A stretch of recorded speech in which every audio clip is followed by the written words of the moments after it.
thanks. So they've gone to get their own stuff ready. So no, it's just you guys on your own. Okay, so we're on our own. We're just looking for cold Yeah. gear for our trip and stuff. We've been told like a particular type of gear we need, or just told where the gear. It's will kind this of guy like know? it's like, can I speak to this guy? Say we send you, and he'll know what you need, kind of thing. Just say you're going out into the plains. It's kind of standard gear. So I do exactly that then. I'll go and find the guy. Or I find someone who looks like they're selling clothes. I ask them. Okay. Doloman? Is it Dollarman? Yeah, I asked him if it's Dollarman. Dollarman. Yeah. So you don't see anyone specifically selling clothes. If you ask around, it doesn't take you too long to point you towards a particular stall.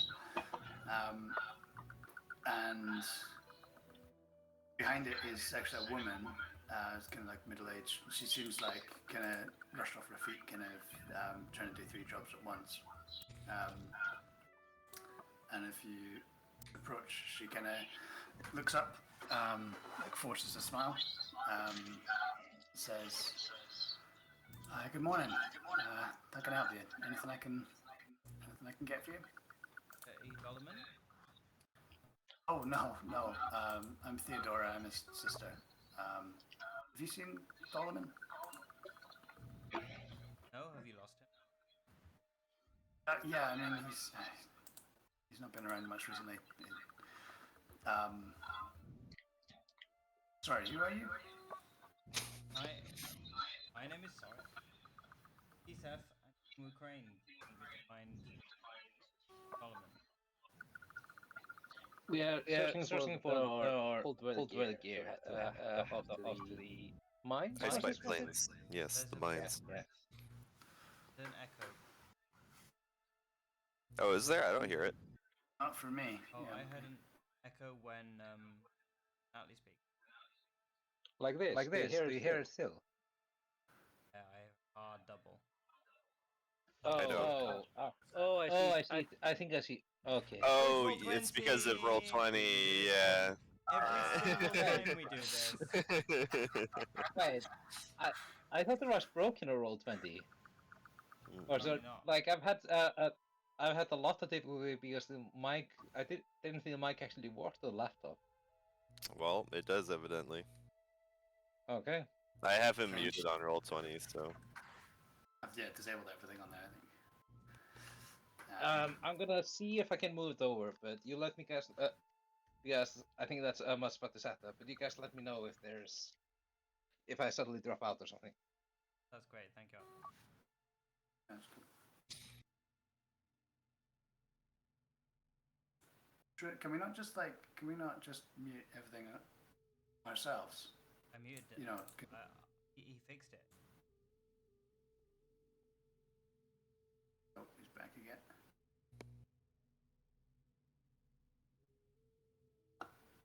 Are you there? Yeah, can you hear me? Yeah. Yep. Yes. Okay, good. No echo. Alright. Okay. Yeah. No. Okay.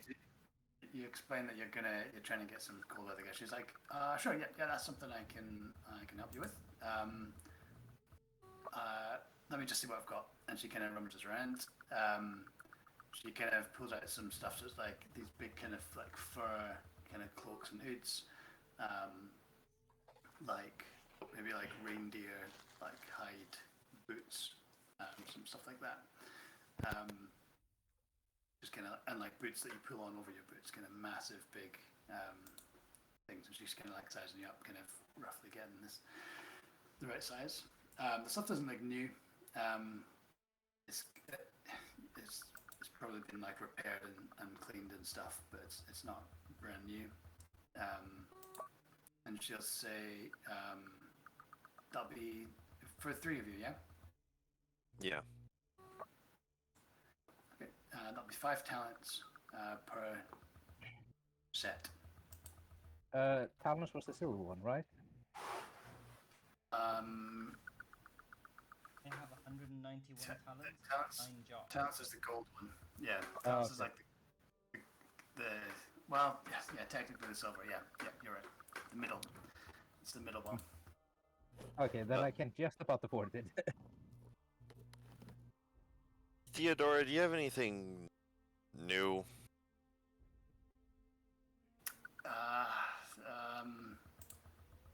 She's like, let me just see what I've got. And she goes and finds like a pair of boots that are new. She says, like, I'm sorry, but we don't have a lot of spares at the minute. We've not had anything new in, apart from these boots. I guess they might fit you. Take them for an extra talent. Alright, and I'll give her the 6 talents. Cool. And these boots are like, maybe they're like black or something. They're like, it's a bit cooler. Cool, alright. Which is what you were going for. And Now also, you look like probably- you're decked out in like your dad's hunting gear, but a brand new pair of shiny black boots. Yeah. She says, there you go, thank you. Pleasure doing business with you. You want any snacks for the road? Oh shit, yeah. She's got like, she opens up like a small crate, and it's got like these like tiny little frozen like shrimps, and she says like, you know, take a couple of bags of these if you like. I'll throw them in for free with the outfits. Oh, Wait, frozen shrimp? Yeah, they're like these tiny little like circular little things, and they like, yeah, that's what she says. Kind of like those tiny little like North Sea like salad shrimps or something like that. Yeah, smaller probably, just like tiny little. Okay. things. Yeah. She like flicks one up and eats it. cool. Yeah, we'll take some bags of those. Yeah. She like Yeah. holds out the bags, and if you go to take it, she like holds on to it, and she says, "I'll give you these, but if you find Tholoman, tell him to come back, because I need some help back here. If you come across him." Yeah, we'll keep an eye out. Okay, good luck out there. Thank you. Thank you. And now we need to find some proper breakfast. We haven't had breakfast, have we? We went to find Karthos. Oh no, did we You had get a couple of breakfast with Karthos? You had some snacks. We Yeah. didn't actually get breakfast. Yeah. I thought we Yeah, hadn't had breakfast. I could barely keep it down. Maybe. Okay. That's right. That's right. So yeah, we'll go and pick up guys, I guess. What about on our adventure. Yeah, what about Fabia? I mean, I get you could just get word to her that you're what you're doing. That is a good shout. That you managed to find Karthos as well. I mean, we can send someone with a note for her, right? Like, I assume if we look around the market, that You actually see that runner, Nook. You see him kind of browsing the. would they be a really expensive way to send? Maybe. But he thinks it's just a short message. And you know Nuke, he was the one that poisoned me, right? he's the one that delivered the. Yeah, he's the one that delivered the. Yeah, okay. You do yeah, see some, I'll- you see some kids around as well if you want an alternative. There's some kids around? Yeah, some Give kids the around. You note can to a kid and pay say, some children. Yeah. Yeah. Child labor. Or you could promise them that Is, Fabia will is take that how you're both acting like it's so normal? Like, oh yeah, there's kids around. You know, like what? That's Kinda what like they guys do in the in Like, movies. is it a Coke, British right? thing? It's a That British. It's like a. fantasy Coke that you pay Yeah, children. Indiana Jones. Yeah, yeah. No, I'm gonna go up to Nook, and what's his expression when he sees me? Cause he knows, right? Charlie here? Yeah, can you hear me? Oh yeah, I can hear Yeah, we you. can hear you. We just can't see you. Okay. Yeah, sorry, I don't know what it is. Like, the camera says it's recording, but it's not showing anything. I mean, you keep working on that. We can hear you. That's just so long as you're not like Yeah, we're trying to talk to us. We can't hear you. I was just double checking. Yeah, no, we're good. Yeah. We're Yeah. good. So Also, Errol goes up to. a few other things. Okay. Goes up to him. Yeah, no, he's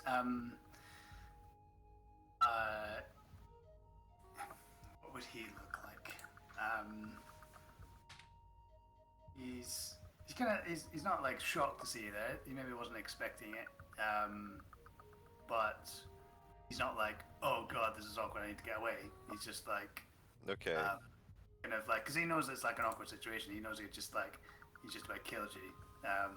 And what he'd probably say actually is, you say, oh hey guys, and he like speaks to you, Aaron, says like, oh how you feeling? Are you doing okay?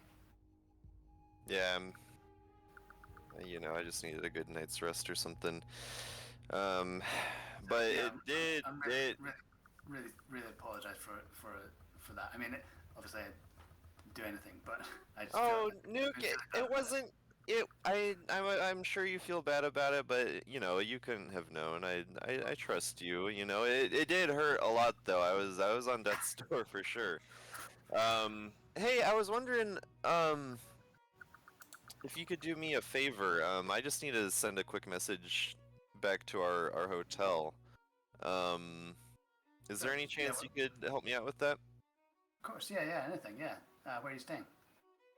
I'm staying at the Quilted Inn, I believe it is, or the Quilted. Gilded That's Quell. it, right? The Gilded Quill. Okay. Yeah. Gilded He Quell. says, he says, yeah, no problem. I'm heading up to Ross Theatre House anyway, so yeah, I can take something up. Cool. Well, thank you. Soren? Free of charge, obviously. Of course. Thank you, You- Nuke. Oh, you want me? I can't write though. I know you can't write, but what do you want to say to Fabia? She's, Hi. Yeah, Fabian. and Errol will Hi, kind of like rip hello, something at it. Hi. You found Karthos. Also, we're going out to get the egg sacs. See you later in the day. Need us to pick anything up? Milk, Soren. eggs? Alright, yeah, and while you were saying all of that, Errol was writing it all down from his sketchbook or one of his journals or something, and then tears out a page and turns to Nuke and hands it to him and says, if you could just pass this on to Fabia, she should be at the Quilted. The Gilded, sorry. Quell. The Gilded Quill. I know what you mean. I heard you had quite a long night last night. I understand. It's been. Oh yeah, we've been moving. We travel all over. Quilted Inn is one of my old favorite places back north. He says, "Yeah, I heard a lot about your antics last night. It was sounds like it was a wild time. I think on another night I would have been there with you, but yeah, circumstances. Hopefully we'll get another night. Yeah, I'll be there." All right, thank you. And he holds up the note and then runs off. Okay, so you get you head back over. You'd kind of just arranged to meet at the front gates. So when you get back over there, I notice his music stopped. Did it Saying just that get my there? ear is making noise, but it is not making.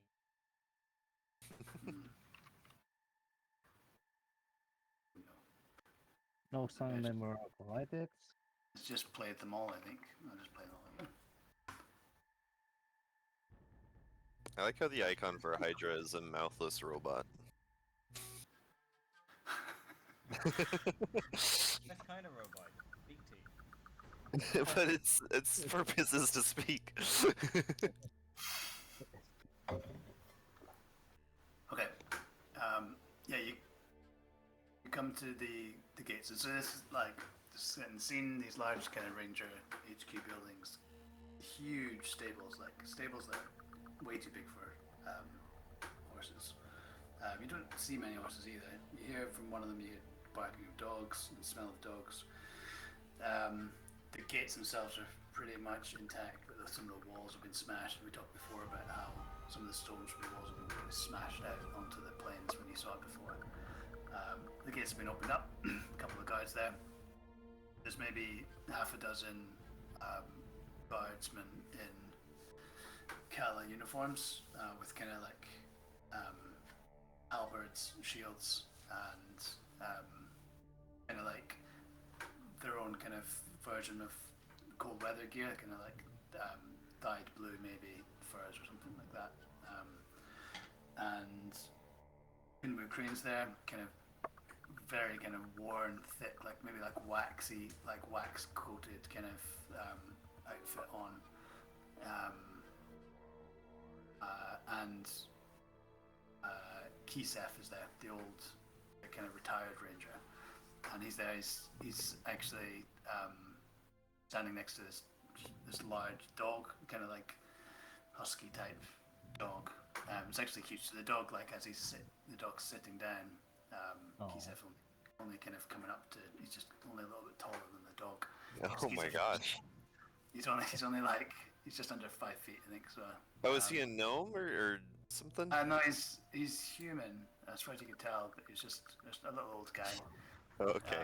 Oh, that's right. Yeah, he's a little old guy. I remember now. Yeah, that's right. So he's just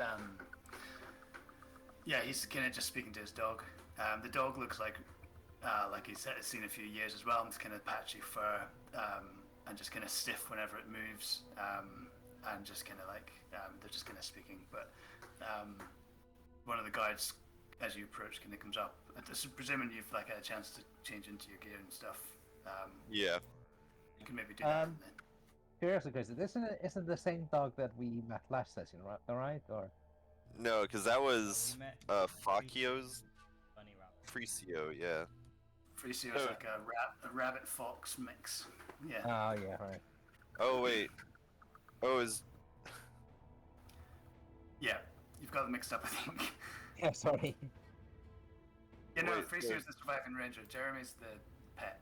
Yeah. Okay. Yes. Okay. You got it. Yeah, you get it. Okay. Okay. So, yeah, one of the guys comes up and says, all right, you're good to go. Edwin's going to stay back in town, he's got a few things to look into.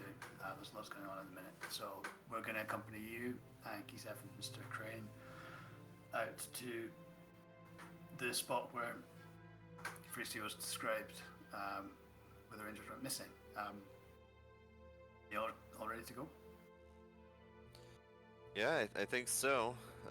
Errol's kind of like finishing off his last glove that he's putting on, a big woolly glove, I'm assuming, and straightens out his cloak and all of that. Yeah, I'm imagining this is the least lame I've ever seen Arrow. Whoa! Whoa! It's the boot. It's the boots that do it, huh? And sorry. No, I just imagine always Arrow is like kind of like a slim swordsman in most of his gear, but now suddenly he's sort of putting on a lot of winter work gear. Yeah. So, do you think these are hooded, Craig, or do you think we're wearing like these funny-looking hats? Whatever you like. I imagined hooded would be warmer, but then you could have like those hats with the flaps that come down. That's what I was You can thinking. have Yeah. That, and then with a peak, then with a cap, like a baseball cap, front. Yeah. Because you've got to keep the glare of the sun off the ice, out of your eyes. Oh yeah. Yeah. So it's like a Soviet hat, but with a baseball cap. I like that. I'm down with that. We probably have discovered a really early watertight upper thumb glove. Yeah. I think you three would look kind of mismatched as well, and especially compared to the guards who all kind of have nice matching outfits. Does Soren have his mask on? Soren's got his mask on, and he's using his stuff as like. Cool. Alright, so I've jumped you guys over on Roll20 to a different map. just a couple of images there, nothing too much to see. So That's cool. yeah, just kind of getting an idea of what planes are. So the first one, image on the left there, that's kind of just as you guys set out. It's very flat and very kind of featureless. It's kind of broken by the odd bit of rock here or there, but it's because of the wind, the constant kind of winds, and like flurries of snow and whatnot. It gets you can't really see that far anyway, so it's not like it's it's clear for miles. You start heading off, and it's slow, and it's kind of like you don't get too far before you realize it's like quite hard work walking in all the gear, and it's just kind of something you get used to. The guys are kind of used to it. The other guys still seem fine. The ranger, the old guy, is just kind of like I'll say he's probably even got like some kind of like skates or something, or some kind of skis, like some kind of ski boots or something, where he can like slide along. So he's like effortlessly moving through. And it doesn't take you too long to get out onto the plains where it's more snowy and icy and cold. One of the guards comes up beside you guys and says, "You ever been out in the plains, huh?" Oh, Nope. He kind of smiles and says, I can kind of tell. I can kind of try and walk like we walk." And Yeah, and as soon as he says that, like my foot like falls through the snow, and I like trip a little bit and catch myself barely. he like maybe reaches an arm out to help. He says, "Just watch your feet. I mean, it's pretty solid here, but further out it gets a bit unpredictable. Stay close to Kisef. We should all stick close together. It can be quite changeable, quite dangerous. Otherwise, we wouldn't usually come out here with rangers. So, Yeah, and I'll accept his help and say thank you. all right. So you march on for a little while. The kind of the snow that you kind of that's obscuring the horizon kind of moves and comes closer and moves away, but gradually over time it does kind of come closer and starts you're kind of the reach of your vision starts to kind of it gets encroached, and you see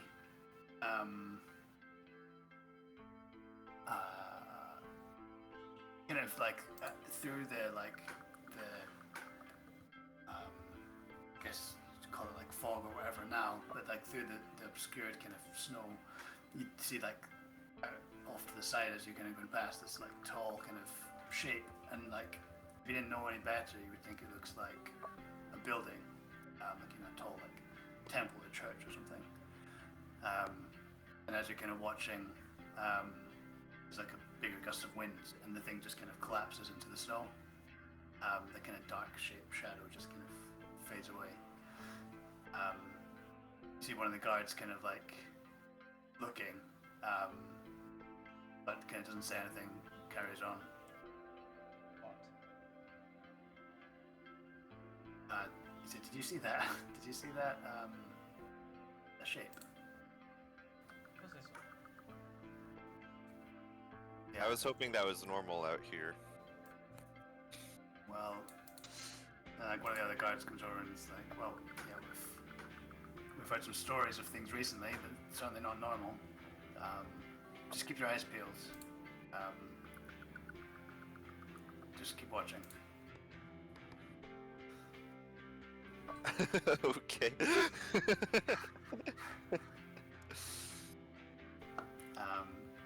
And the wind picks up then, the kind of weather starts to get worse, and the movement starts to get slower and kind of more trudging along. And in this, with the wind kind of like whipping across, you start to hear just like on the edge of what you can hear, there's like noises that are, you could say were potentially people like shouting out, screaming, just briefly, like for an instant, and then the wind would just like change the frequency of the sound, And it would be just the wind again. And it's like, you know, if you hear it once, it's like, oh, it's probably just the wind.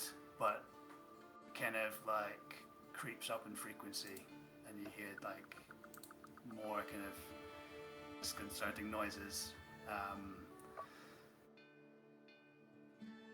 Then it'll kind of build up like slightly into more of a crescendo, and you'll be like, okay, like your heart starts going, and you feel like something's gonna happen here, and then the wind will just shift slightly, and it'll kind of like fade, calm a bit. It'll just sound like wind again. And the guy like he's sorry, yeah, go on. Someone was going to say that's the.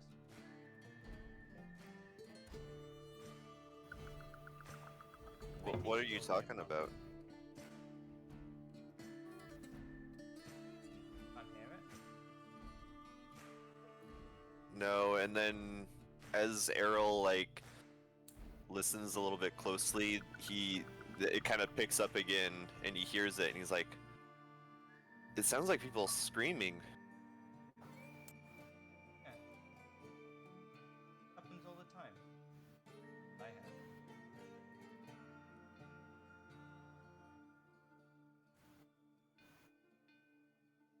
Not enough. In here. Maybe there's in here. Who told you that?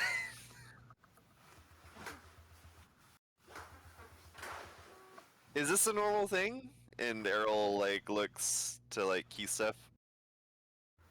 Do you hear that? Kisef looks troubled, and he's kind of like kind of skates over closer to you guys, and he has to kind of speak a little louder because the wind's kind of picking up still. And he just says, "And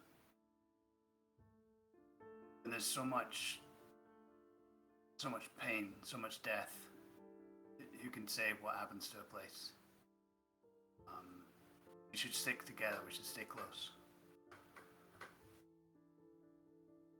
Errol's gonna look at Karthos and see his reaction to all of this.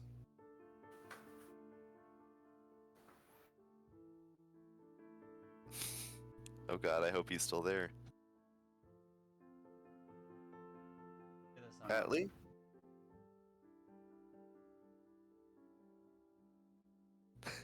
I hadn't heard him talk in a while, so I thought, no, we can't hear you. No. You can hear us, obviously.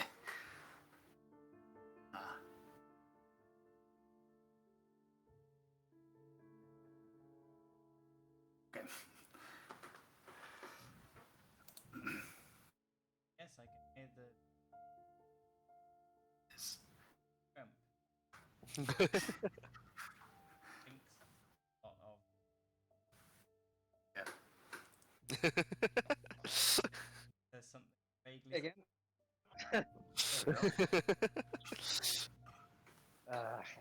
Like I don't know what it is. Like it seems that nowadays when I use the mic on a computer, it works fine for a while, but then it just dies. Interesting.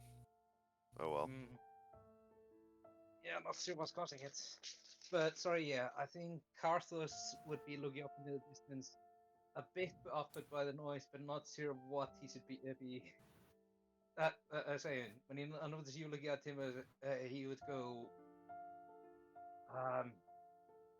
yes, I can hear it too. And like the guards are like, they seem to be like uncomfortable, like very uncomfortable. They're like kind of muttering together, like, what the hell's happening? Like, they're just like,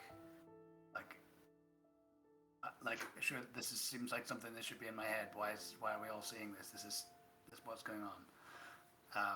And one of them's like, I don't like this. Like I think we should go back. Like I don't like this. And Kinway's like kind of marching on ahead a little bit, and says like just like keep going. Like there's nothing like it's just the wind. Like come on, there's like weird stuff out here. We see it all the time. Like don't worry about it. He's kind of marching on. Yeah, And I think Karthos would mutter something like, At least there aren't worms. Yeah, and I think Errol would kind of like stick next to Soren, and when he thinks he's kind of out of earshot of the guards, but with how the wind is, you know, maybe the guards can hear this, but he's like, what kind of guards are these where they hear a little bit of screaming and they want to go back? No wonder Cal is in such bad shape. You thought it was strange. You thought it was. Didn't you? Oh, I think it's weird, but we're out here to try to save people, not, you know, we run away when we hear screams. We're not gonna save anyone. The town guards. Oh, they're the special, you know, outside town guards, though. They got all the armor and stuff. I kind of like gesture towards them. Yeah. I think if Carlos would be able to overhear this, he would say something like, "I get the impression that they left that stuff to the Rangers." Here, look. I suppose If so. I put someone on watch, and then they venture out to look for someone a long way from home, somewhere really dangerous. Then they hear the sort of the dead. They come home. I'm not sad. They did a good thing. I guess so. I just, when Okay they not came to be with brave us. all the time.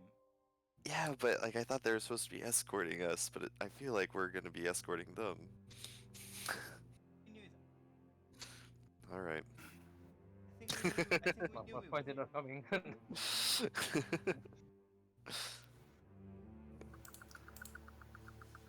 Okay, so you continue on. It's maybe been like 20, 30 minutes. You're probably getting not far from the place where the Rangers disappeared, based on what Freesio said.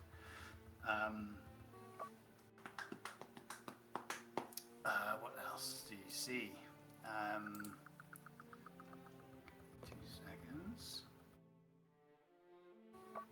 You just kind of see more of the same. So you see like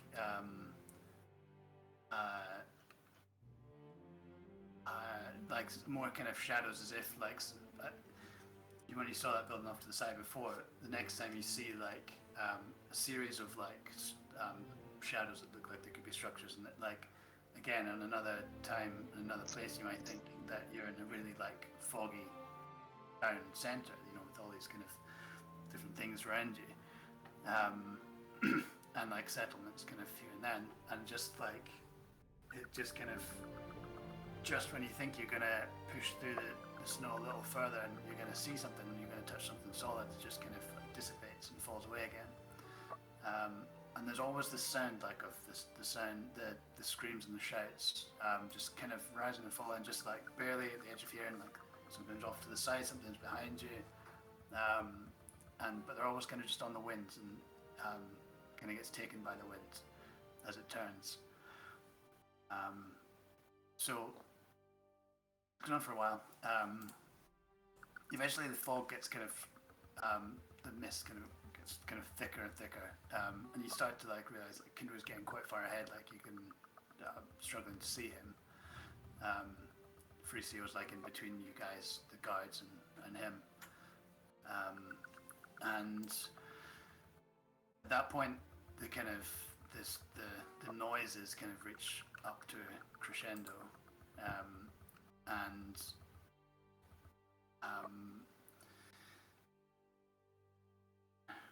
where am I?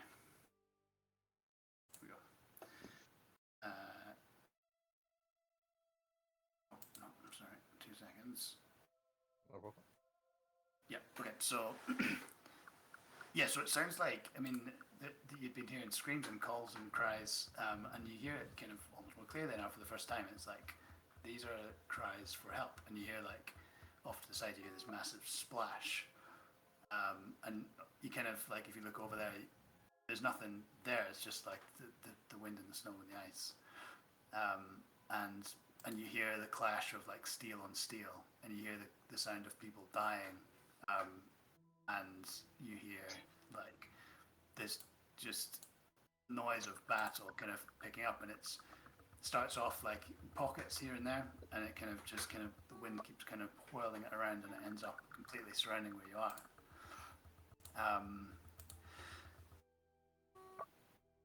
And just in an instant, everything changes. So the ice that you're standing on suddenly kind of breaks and becomes uneven. As you kind of blink and look, the scene before you is completely different. You're in the middle of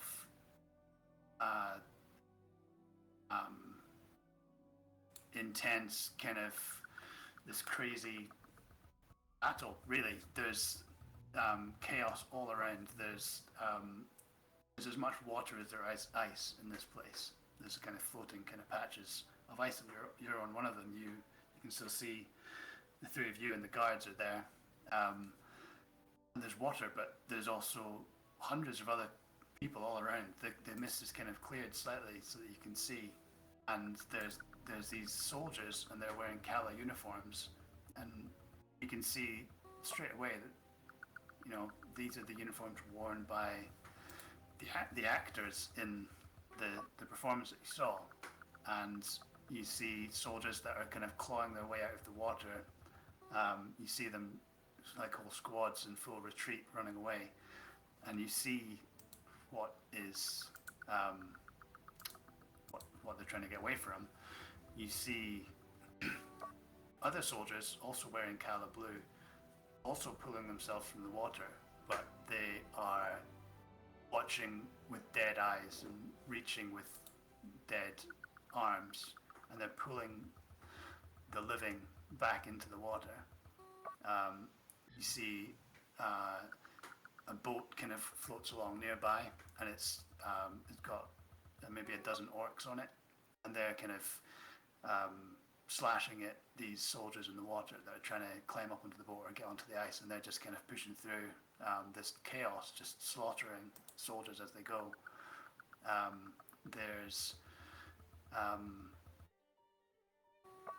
You see basically it's absolutely mayhem, and there's a lot to take in, but you're in the middle of it, and you're right on this floating sheet of ice in the middle of this. So let's roll initiative. We'll see. Holy shit. Holy. Okay.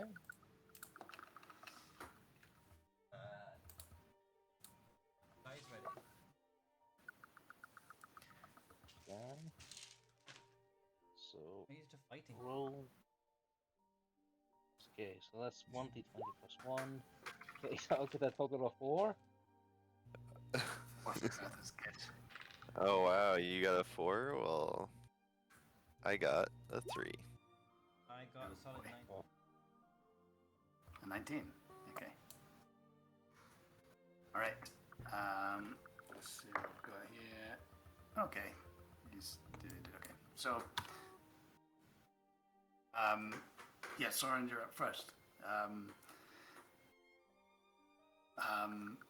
What like it's gonna just happen like immediately, and you're like straight into it.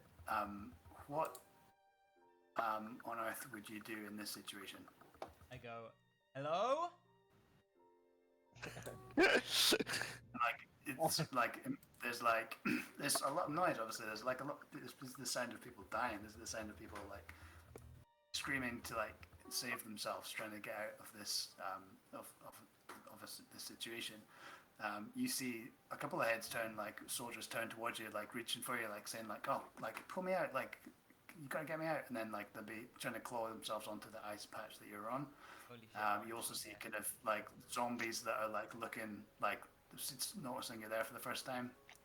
Okay, and how in the thick of things are we? Like, how... Yeah, like, are things like crawling up my legs? What's going on? You've got not immediately. We're doing this just stay to the mind, so we're not gonna go to a map right now. But we've got what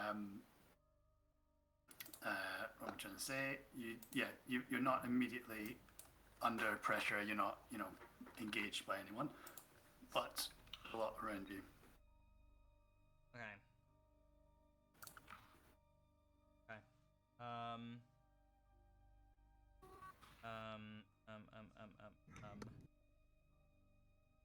Eve.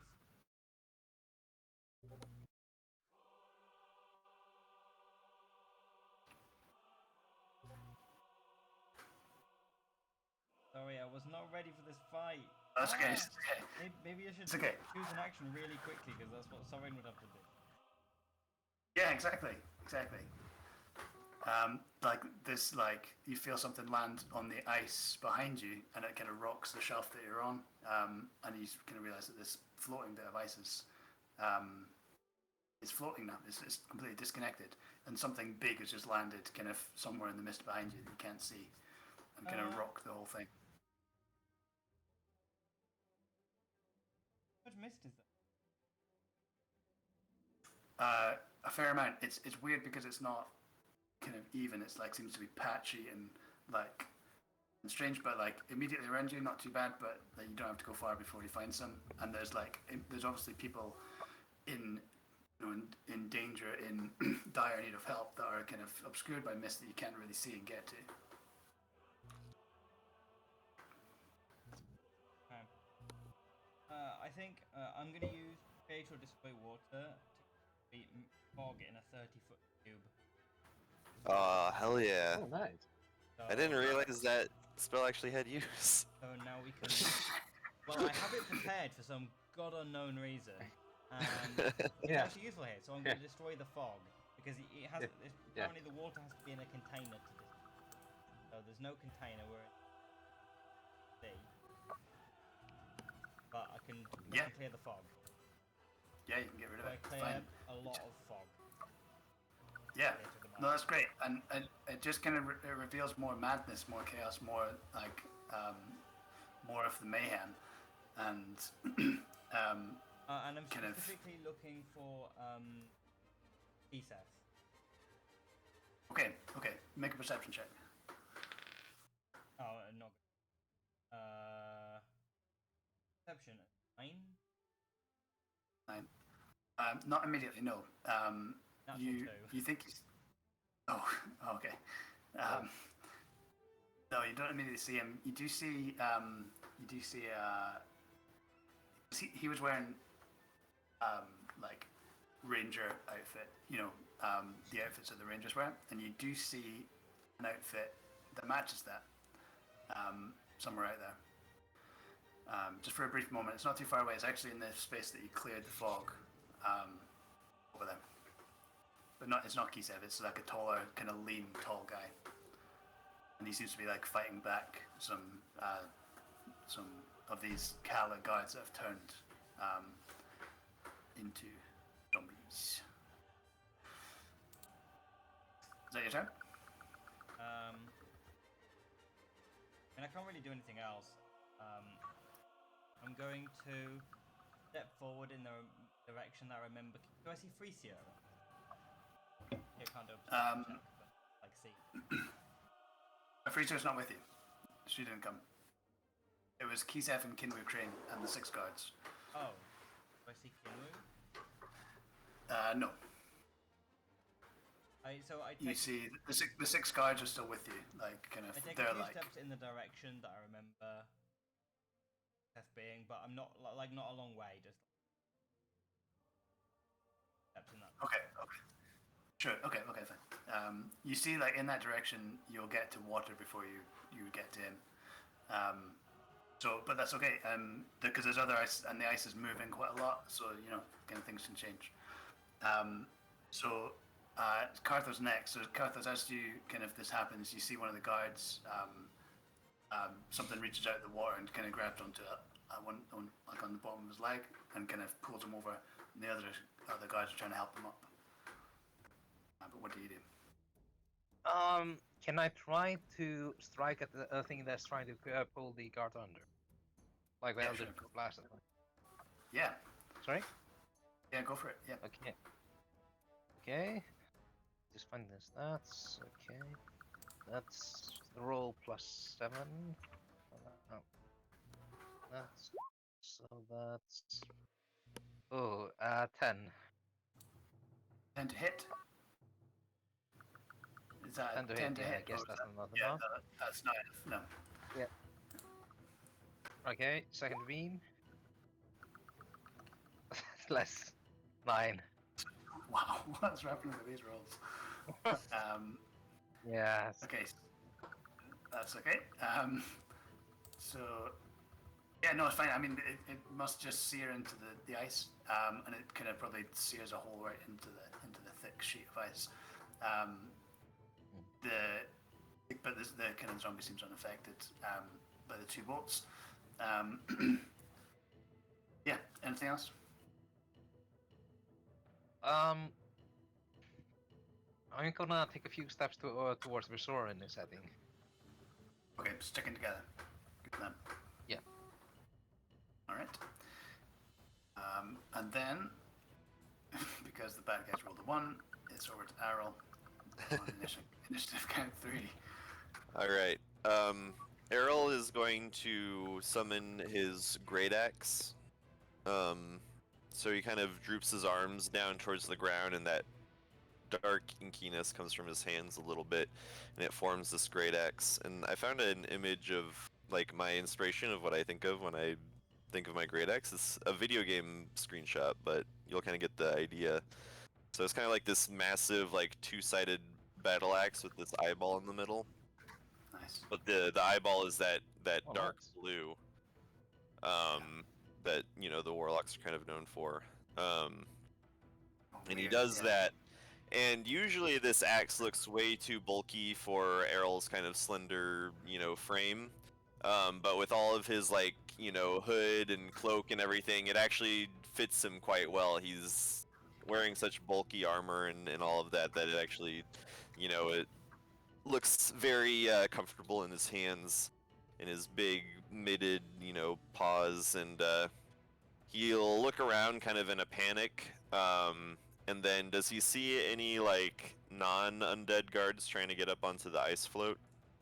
Yeah, you see one not far away. Yep. Yeah, and Errol would run over to him and one hand on the axe he'll put onto the ice, and then one hand he'll outstretch and say grab my hand, and that's his turn. It takes an action to summon the axe. So. Okay. You when you can go and plant your feet there, it slides on the ice, and you're your weight kind of for a second goes as if you're going to go into the water, and you're like, okay, be careful here, because the ice is moving as well at the same time. But yeah, no, it's fine. The guys Right. to reach. Yeah. So, right next.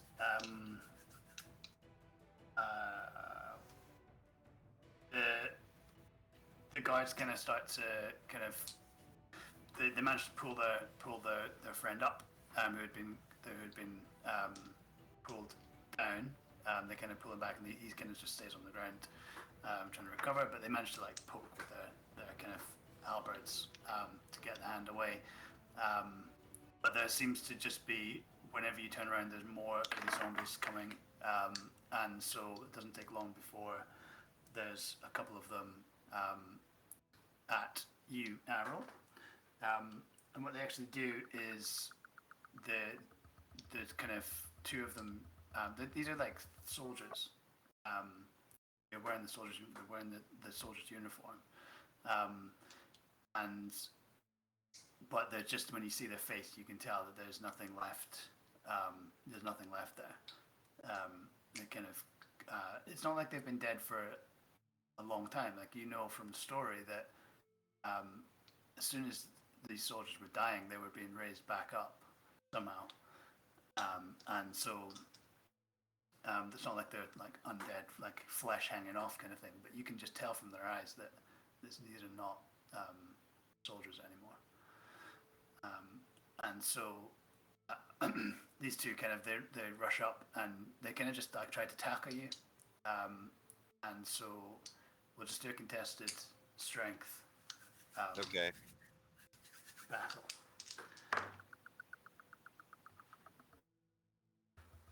So that's 17 at the side. Ooh. Okay, let me try this. So that's 13. So yeah. 13. Okay. So they managed to these two of them basically grab hold of you, and kind of one of them tackles you, the other one kind of gets you around the waist, and they're kind of just like they've got you there. So am I grappled? Yeah, grappled. Yeah, yeah. So that's you for now, and two more are going to try the same thing with Soren. So a strength check, please. Yeah. Can I use Dex? Actually, a better no. idea. Can I use Athletics?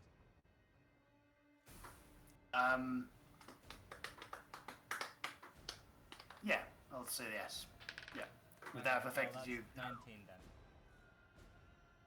19, okay, so you managed to win this. So describe how that looks.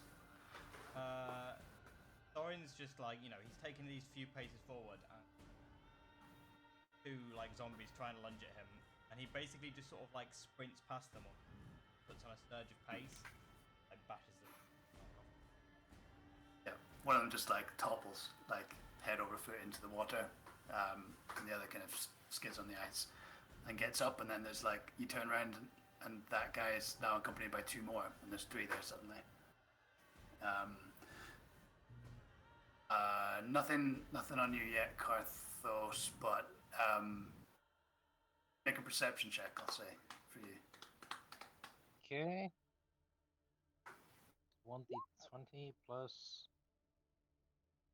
Perception. Okay, that's just 1d20, so 10. Okay, cool. So you hear, you don't see anything, but you hear from the other end of this ice shard that you're on. You can't see the far end because of the mist. And you kind of feel something moving on the other side of it that's shifting the ice, and you hear kind of a lot of screams and calls from that side, but you can't quite make out what it is over there. So when you see on the other side, do you mean under the ice?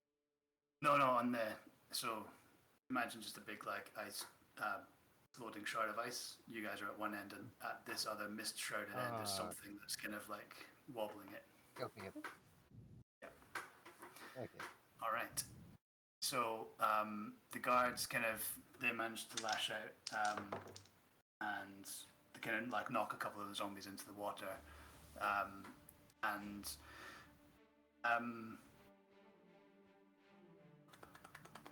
yeah, that's that. Right. So we're gonna do something at the top of the round on initiative count 0. So I want you all to roll D100, please. Yeah. I got 3. Oh, wow. That could be So a really that's good either- thing or a really bad thing. Yeah, exactly. Get Karthos? That's I think. Sorry? What did you get? 3 out of 100. Oh right. Ooh, nice. Oh, 69. I got 33, Craig. 33. Okay, I'm just trying to figure out what I rolled. So I rolled 10 on the 10s, Yeah, so 0. and then I rolled 0 on the 0s. So you rolled 0. Oh no, so you rolled 100 out of 100. 100? Yeah. Did I roll 100? Yeah. Yeah. How about that? Well, so fuck. Either low numbers are bad or high numbers are bad, but either way, something really bad is about to happen. Well, yeah. Funnily enough, weirdly enough, nothing happens except, yeah. No, nothing changes. Suddenly ceases Nothing happening. happens unless you roll exactly 2 3/4. That's weird. That was a really boring roll for me to roll, actually. So that, nothing happens. So we're going to the next round. So top of the round, we've got Soren at the top of the round. Okay, so again, I can't see Keith. I can't see Keith. I can't see Kinwo. And Not at the minute. how in the thick of it am I again? Massively, So or the- just There's 3 guys not immediately engaging you, but yeah, and there's plenty of enemies around, but nothing within 5 feet of you. Yeah. Okay. Well, I think before it gets too chaotic, I'm gonna go for my water. So, yeah. So who is still in our party? There's me, Arol, Karthos, our 2 guards that I see them. The 6 guards. 6 guards. Okay, 1, 2, 3, 4, Yeah. 5, 6. Okay, and I've got 1 spare slot. So one of the guards, like the historical guards that's in the water as well, is going to be one of my 10 people, and all of those people can now walk on water. So if they're currently submerged in water, they float to the top very, very fast, Cool. and then they can now walk on water. Awesome. So immediately that one in the water kind of comes up and is very unsteady, but Yeah, and he gets the that, gist. that's my main thing, and then I try again and see where my friends are, but I'll give you another perception because things have changed. You know, immediately like sections of the battlefield that you couldn't see. 15, yeah. So you see that tall ranger you saw before. He's got like kind of long black hair. His whatever hood or hat he had has been long gone. You see red kind of slices across, splashes across his furs that he's wearing, and he's kind of fending off like a lot of different zombies. But you see not far from him, the smaller figure of Kiseth is over there as well, and that's on like a distant kind of shelf of ice that you've managed to get the mist. You kind of got the mist away from. It's kind of maybe a couple of shelves over, a couple of ice shelves over. Let's say, I don't know, 60 feet or so. I'm gonna go that way. Moving. Okay. So you get maybe 20 feet and then there's water. So you can go onto the water? I can keep walking. Yep, okay, fine. So you start onto the water. Yeah, this is a concentration, by the way, so the next, I Oh. think it's 10 minutes duration. Let me double. That's a So good that's spell. an hour, and there's no concentration. No concentration. Okay. So I thought you were bound to try and break my concentration, so I thought I'd let you know beforehand. Yeah. No, That sorry doesn't look like he's that. concentrating. He's just chilling. He's got his headphones in. Yeah, But yeah. no problem. Okay. No, good. I mean, you step out into the water, and yeah, it doesn't. If you're looking down, it doesn't look any better in there. There's like figures down there that are drowning effectively. You know, desperately trying to reach up, that are either being dragged down or weighed down, and you just see like too many things down there. You also kind of see, if you're looking down, there's like a dark shape that kind of moves like some kind of fish that's just kind of swimming around down there. And it's just like, it's awful. So it's not a goldfish.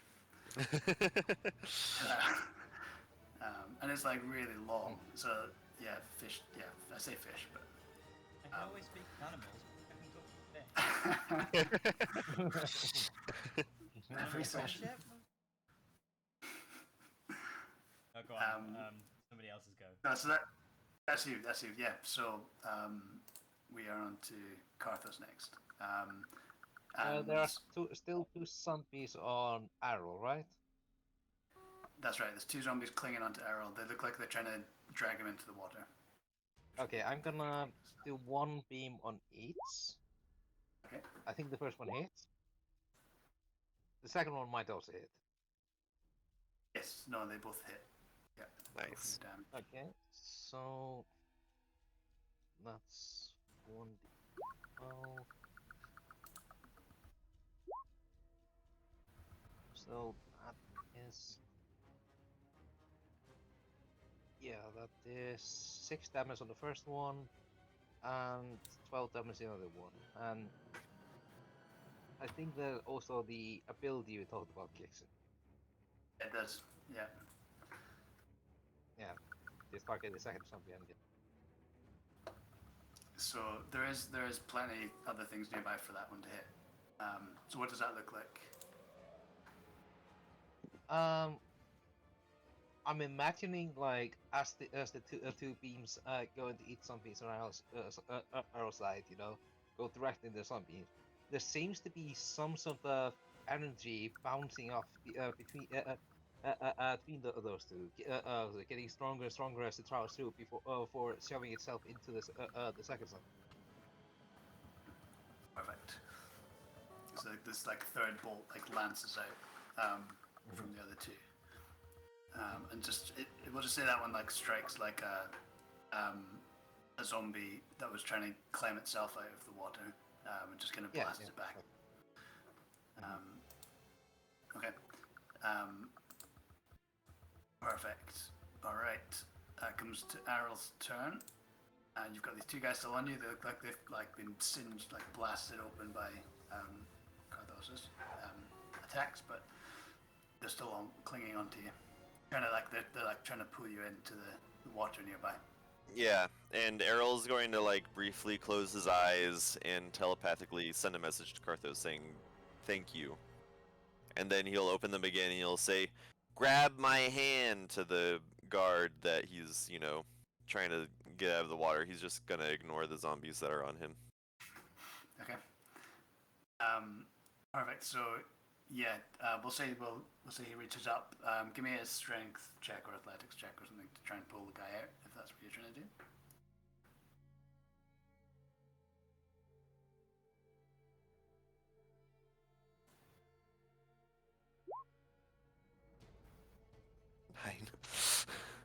Nine. You grab onto his wrists with maybe one hand and start pulling him out, and he's looking like he's coming, and then you see kind of two more zombies kind of grab onto his ankles from somewhere in the water, and kind of feel the resistance, and he sort of slips back in. So you've got him, but you kind of can't get him out in the minute. Okay. Anything else? You're kind of tied up. Yeah, no, I'm pretty tied up. I'm assuming that was my action, so I think that's all. Okay. Right, the enemies. So I'm gonna have Soren's on the water. Okay, so what I'm gonna do is I'm gonna have well, first of all, two more guys are gonna try and grab onto Arrow. They kind of just like as you're kind of like pulling this guy out, you just feel them. You don't even see them coming. You just feel them kind of thump into you. So give me another strength or athletics check. All right.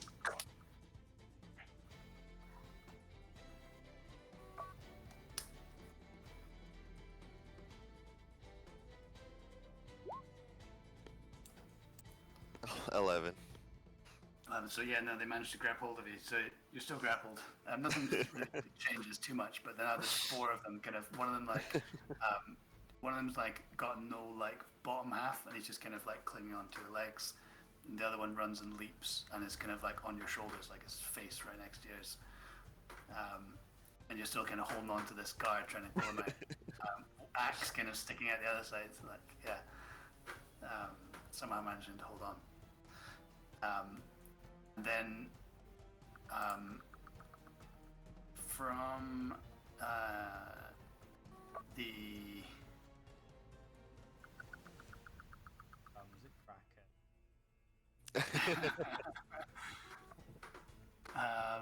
yeah, so from the mist from behind you on the other side of the shelf, you feel again, Carthos, you've been kind of the one that's got most kind of vision on that side. You feel the kind of the weight, the kind of the weight shift on the ice again, and you hear something now as something starts to approach. You hear the sound of hooves approaching. I think if I get the chance to see you, I'll say, okay, I think we have a critter incoming. Critter. So if you're on roll 20, I've just revealed a little picture. Oh. Oh. Let me look. Oh my god. Oh. Oh. Oh my god. I hate that. I don't like How that about at a horse, all. man? this huge kind of creature, technically large, we'll say. Basically skeletal kind of.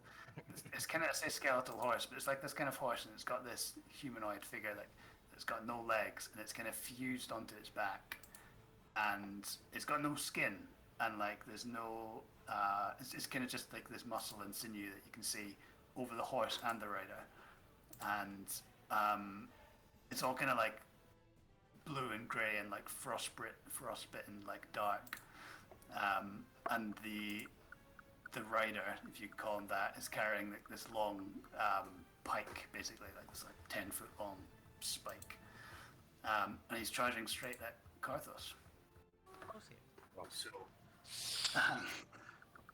he's running. You can hear like the kind of the hooves are like cracking the ice, and this guy like is clearly like tipping the ice, and he's like not caring at all. So he's going to charge towards you. Yeah. Ooh, that's not good. Great. Okay. Yeah, he did. Yeah, he did. Oh. So. Okay. Okay. So let's just see what happens. Right. Ooh, that's also not good. So I've been thinking about rolling of a paladin. And then 3 of these. Nah, it's fine. Hey, you were eaten by a giant purple worm. I think you can last this. Well, that's until he starts chewing me up like that fucking horse from Brothers Grimm's. See, when Karthos was eaten by a giant purple worm, Sorin had like full protective spell loadout. Now Sorin has mostly water walking related spells loadout. So he's less able to save Karthos in certain death situations. If I survive this hit, I might have one thing to help me, but we'll see how it goes. So he does with the pike. He just charges, and he's like focused on you, like leaning on, like full will bent on destroying you, and just kind of clatters through the pike, clean through your stomach. For 30 points of damage. Oh. Did you say 30 or 13? 3-0. That's a 3 and a 0. 3. Okay, scheiße. Okay. I stand, but barely. Good. So, let me just see something quickly. Yeah. So that's what happens, and he kind of continues riding, and kind of like starts looping around and heading towards where Aril is next. But that's his turn.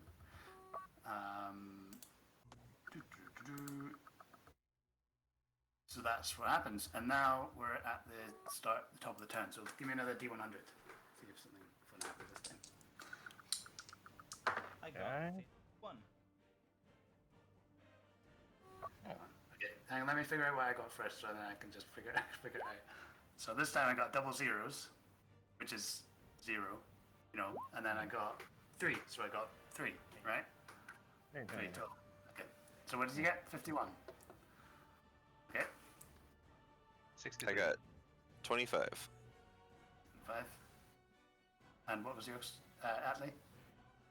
63. Okay, good. So something is gonna happen. 26, of course. I'm Okay. gonna turn into a cauliflower. What happens is, let me roll one more actually. I'm gonna wish you You're gonna wish you turned it. You'll be begging to be a cauliflower after this happens. I just imagine this multiply to this quiz. Oh, you wish you turned into a cauliflower. Oh, cauliflower, what I wouldn't give to be turned into a cauliflower. You know, we're British, not Irish.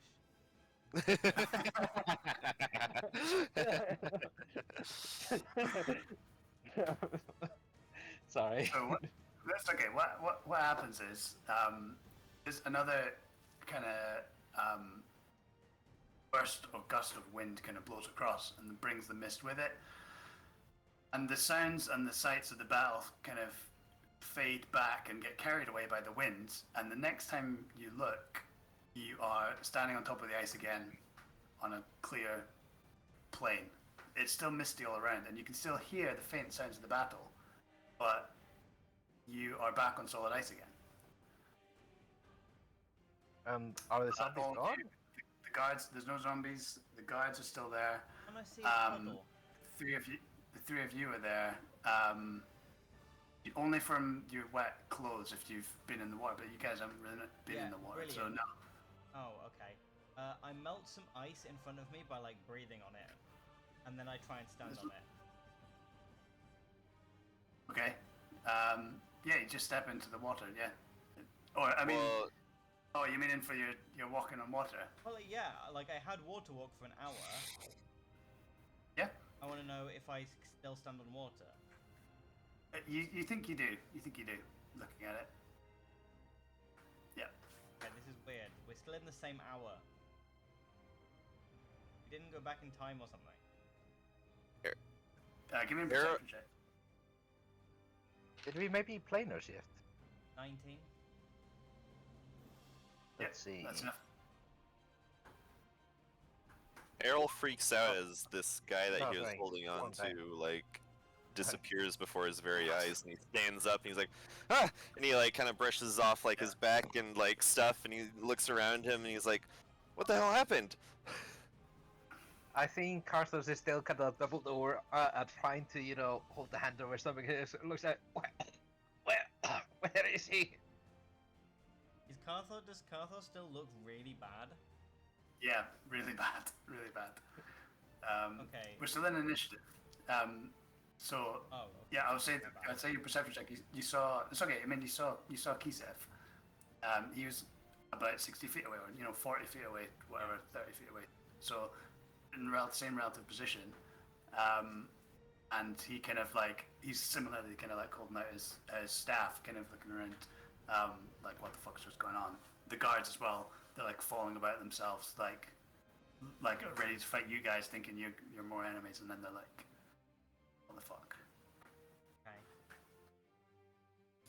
So, yeah, if we stay in order, it'll be Soren. You're up next. I walk my 30 feet, or I've got 35 feet, so I should be 25 feet from Seth. So I walk my 25 Yep. feet, I pick the fucker up, and I walk back towards where the group are. Okay. You get some of the way back. Yeah, that's fair. And if I, He, I guess picking up is an action, so I can't die. Yeah, no, you get some of the way back, and he kind of like, he relents, like he kind of like, sees it's you guys, I say, and kind of lets you kind of carry him. But I say, when we go back there, we need you with. yeah, oh, someone give me a name. I need a name. Tiffany? Tiffany, perfect. It's a male. It's a He reasonable says, woman. yeah, Yeah. maybe it is. He says, Fun fact, it used to be a male surname at some point. I was just watching that CPG Grey video. Yeah. So he says, no, Tiffany's here. He was here. He's one of the rangers. We need to. He's dead. Yeah, but he can't be. He He's was there. dead. You're alive. We need to keep it that No, way. he was with Free Seal. He's dead. He can't be, and he kind of like tries to struggle away from you. Okay, Carthos and Arrow. Carthos first. I think Carlos is gonna stumble towards where Kisef is, Yep. and just kind of the cuff up. You have to get out of here, here before this happens again. He's like, out of where? We're on the plains. What do you mean? Where Look do we at my go? freaking stomach! And he kind of like notices for the first time. Look at my freaking stuff. Karthos developed an Like, Icelandic he's accent. like- Says it in that accent. he's like, he's Yeah. like stunned. It turns out, he was little born a farmer. Like when he went to the academy, he kind of tried to tone down his accent, but when he gets exasperated, it takes up again. And I imagine everything coming out of your stomach just smells like booze. Might not be too. You're like trailing this like steaming kind of mess behind you as well. Gross. I fucking hate that. That's really not a very nice thing to say about Errol.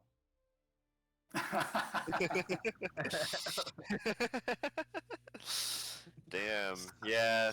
No, on Errol's turn, he's just gonna stand up, and I assume he's kind of like the farthest away from everyone, and he'll just kind of like run over, use a dash action if he has to, and just say like, "What the hell's going on?" Kisev's like, no idea.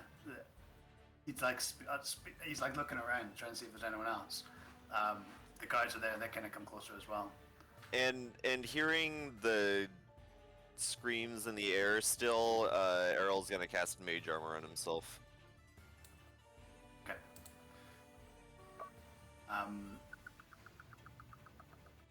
Okay, so that's your action. Perfect. Okay, good.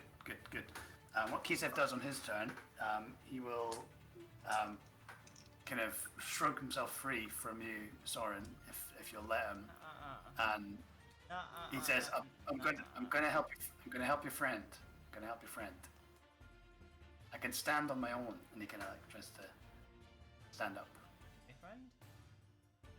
Yeah, and he like points at Karthos. Hi.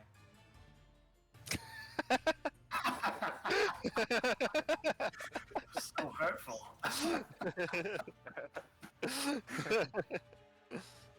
thought he was talking about someone in the other place. Yeah. Soren's like, Lee's not here. Yeah, exactly. Where's Savior?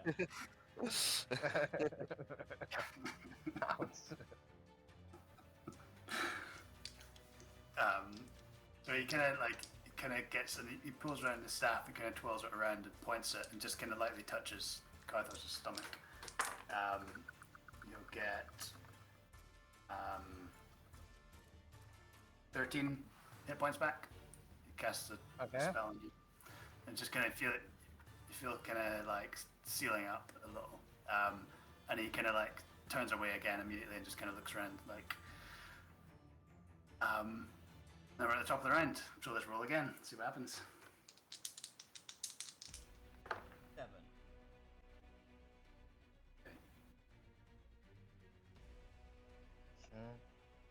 Okay. 57. And 1. Oh. Okay. I'm hoping it is impossible for just one person to go over or something. Harold disappears. No! Oh. Why did you say that, Karthos? You cursed me. Quiet around here. No, sorry, he does not say that.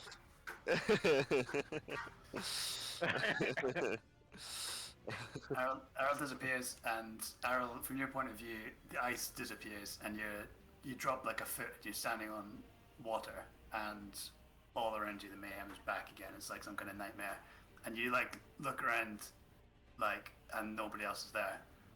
That was there. So you see Tiffany fighting over there. But see would that? I even know who Tiffany is? You see, like, well, you heard him say that he was with Frisio. You heard him say that he was one of the Rangers. But Okay. that, you might have spotted him before, but not necessarily. You see other Kala guards, other Kala soldiers from the before time, and you see that orc boat coming around again. The skeletal horse thing is kind of dashed off somewhere and you can't see anymore. Is that so big shape in the water still underneath me? You look down, and there's like, you look down and your kind of foot's bumping against, there's just like a body floating there. You kind of have to move it out of the way. We'll get to it on your turn. Let's say. Okay. Okay. Good. Soren, yeah, arrows disappeared. Arrol, did you go invisible? Karthos, did you make Arrol go invisible? No, I bloody didn't. Arrol, I try and like swing my arms around to try and find Arrol. It's just the wind.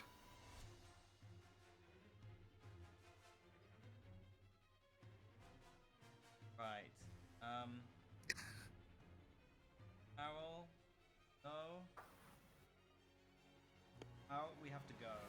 No, we have to get out. Arrol? Arrol! And what do? I guess I get ready to fight. I Okay. don't really think Yeah. I want to do anything else. I get ready to fight. Wait, no. I give Karthos the jar of petals that will heal him if he eats them. You still have the pickled petals? I've got the Pickled pickled petals, yeah. Peter Piper picked a peck of pickled peppers. Pickled petals. Yeah, and then I is it called the ready action? It gives me advantage next round. I hold my action or whatever I can do to. Like, You can dodge. Dodge means disadvantage on attacks against you. Like help means to give someone else advantage. I just hold my action. I hold my action if I see a zombie, I hit it. Sick. Sure. Okay. You Cast like Survival ready your with my action bonus to attack. action, and I'm gonna hit Yeah. bad guy with Ready a stick. to- on D1. Okay. Got it. Okay. So that's fine. That's your turn, Karthos. Let's tell you what. Let's establish how many. Let's establish how many petals there are, because I don't know if we've got that. Anyway, Now, I want to just say like 10 or something to keep it easy. there were like And there were there was 1d4 a lot initially. D4 Like each. 40. What was I that? think we've used 30. I think we've probably that's a guess. Let's go 25. Okay. Okay, and what was it? 1 hit point per petal or something? 1d4 per. So D4, I Karthos, think, please yeah. write on your inventory a jar of 25 pickled petals. Because I don't have them anymore. Jar It's not my of- job. 25 pickled petals. Pickled petals. Why didn't... Jar of...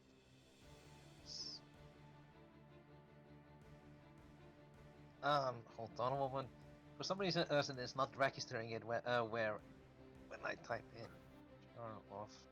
That's okay. I've got a note of it. We can sort it later. Okay, so... Okay.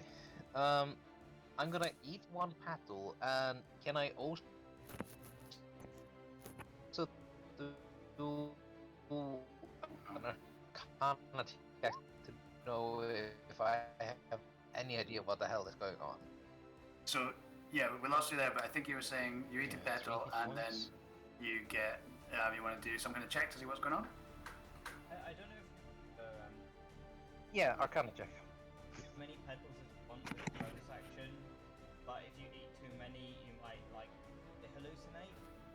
Or I think maybe poisoned condition if you fail a con save or something. Lee went bonkers basically. Yeah. The whole Maybe if you eat enough, you can see me again. I don't think that would be a good thing. I'm gonna, Yeah, that's just, I'm gonna at least slowly work up to it until something happens. I mean, maybe if you're lucky, you'll appear next round. okay.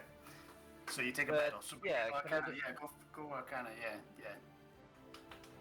Okay, Arcana. So that's a 20.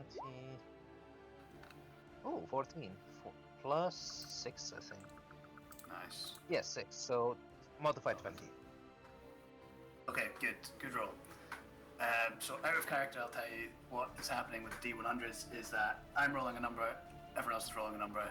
If if you roll above my number, you are in the present. If you roll below, you're in the past. That is what is happening. So for the first roll that I rolled was a 100. That obviously Kept us in the past. Okay. yeah. So in character, you definitely think this is some time, like chronomancy kind of time shift. It seems very, very chaotic and wild. Like, doesn't seem like somebody's controlling this. It seems like some kind of environmental effect. Yeah, I'm gonna say. I'm gonna say yes. I mentioned it. I think time is going a bit wibbly wobbly, timey wimey or something around here. Oh, that's more British. There you go. That's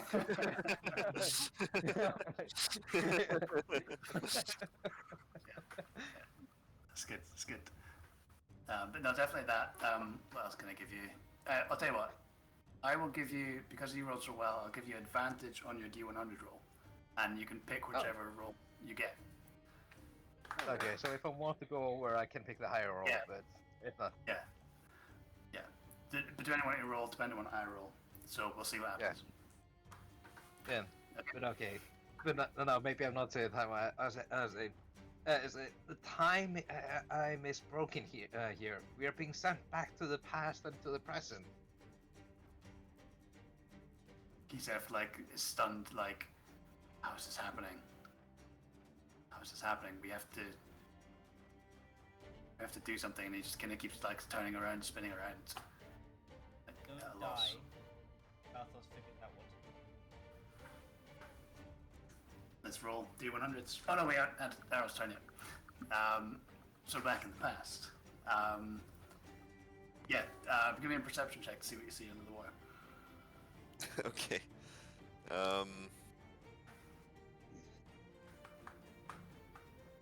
I think I have like a -2 to my perception, so I'll go double check that real quick. Yeah, I have a -2 to my perception. That's okay.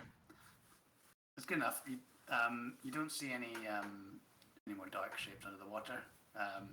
You see kind of like zombies that are kind of floating upwards, kind of scrambling, swimming, and but yeah, no, you'd see the kind of closest enemy that's not too far away from you is the boat full of orcs with half dozen orcs in it, and they're kind of like leaning over, like stabbing into the water, and kind of pushing around, trying to just cause as much mayhem as possible. How far away from me do you think they are? Probably 40 feet. Oh, fuck. I don't want to like. Errol's thinking like, if he is like transferring, like he fell down like a foot when he hit the water. He doesn't want to go into a boat and then when he comes back, like fall like 30 feet to the ice. They're not like massive ships. It's like a kind of decent sized rowboat. Oh, okay, right. Kind of more like a Viking ship than like a. Kinda, yeah, like kind of flat and wide, kind of. Yeah. Okay. 40 feet away. Yeah. Okay. Give me a second. I just need to see my Misty Step spell Okay. real quick and see No rush. how that all works. I believe it's a bonus action that lets me go at 30 feet though, so just going to double check that, and that will probably be what I do. Let's see here. Oh, it's only up to 30 feet, so I'll run up to the ship. How many orcs? You said like 12 orcs are on it? 6 orcs. 6 orcs, okay, yeah. They're Yeah, they're like wearing like kind of like rounded helmets and like thick kind of furs and like really bulky, big kind of. they look like orcs, cool. Yeah.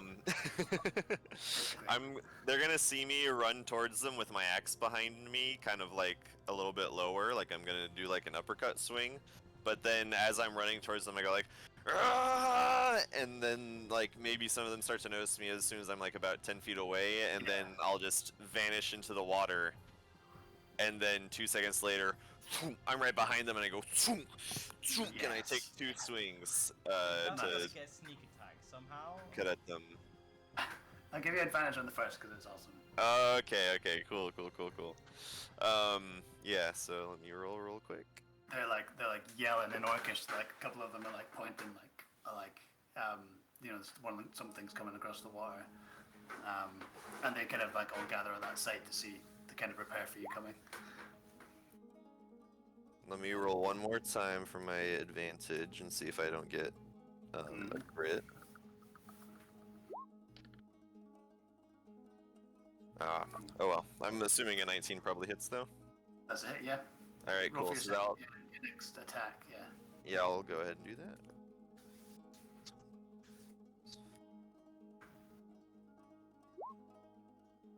And does a 18 hit? Yeah, perfect. All right. Just say you can, roll your damage. Okay. 12 plus 2.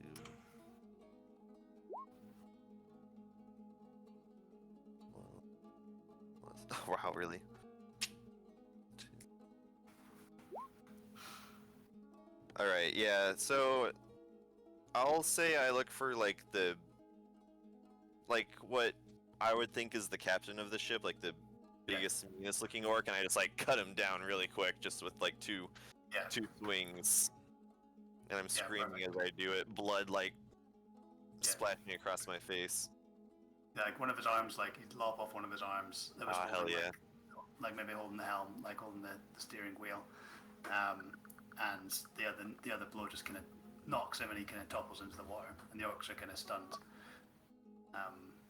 And you're on this like boat. Cool. Yeah, that's my turn. All right, let's do the D100s.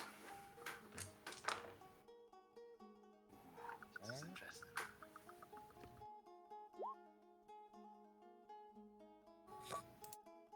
So, Yeah. Carthus, you get to roll twice. Okay, so you got 55 and 9. They're interesting. I got 53. So you get to choose. I got 8. Okay, so you're still in the present. I think I'm gonna choose the lower one. Oh, Carthos, you sweet boy. Despite your guts spilling out, you're gonna come try to help me. Well, there's a hangy in there. So No, I never knew that. The pedal help, Soren. yeah. Yeah. Soren, you see Carthos. How does that look? So you can kind of describe, like, because Carthos, you're kind of making that conscious choice. What does that look like? Yeah, you see him kind of hunch us over. At first, you think it's some pain, but you see like he's kind of intently concentrating on something. And there's a moment later he seems to fade away as the wind blows. Like, you're not sure if he disappeared or something killed him alone. Perfect. So, we'll do the folk in the present first. We've got Soren, gonna still standing ready, expecting something to happen, and nothing does. Kisev's still there, and the guards are still there as well. But Carthos, yeah. I don't know shit about magic. I don't think I can work out like how to fix it. This is one of those things where now that Carthos has done this, you'll be able to share some tips. So, if he's with you, but he's obviously not. I was going to say, can you make Errol make a perception check? Another one. Okay.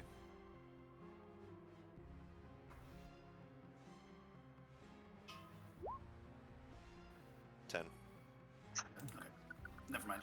Sorry. The only thing I Never could mind. suggest is you could roll like Yep. something of Yep. Go for that. Yep. Okay. Yeah, I mean, you know Carthos well enough that you know how he works, you know how his mind works, you know, to an extent. And So you know, like that, the kind of look he had in his eyes just before he disappeared, like he's starting to kind of figure this out, and that, yeah, you know that between him and Errol, they're intelligent enough that should be able to figure this out. But right now, Turn to see if Keith has. he's still there. Yeah, like he's like reaches out for Karthos, but he's gone. What weapons? He's got this like driftwood staff. It like kind of splits at the side at the end.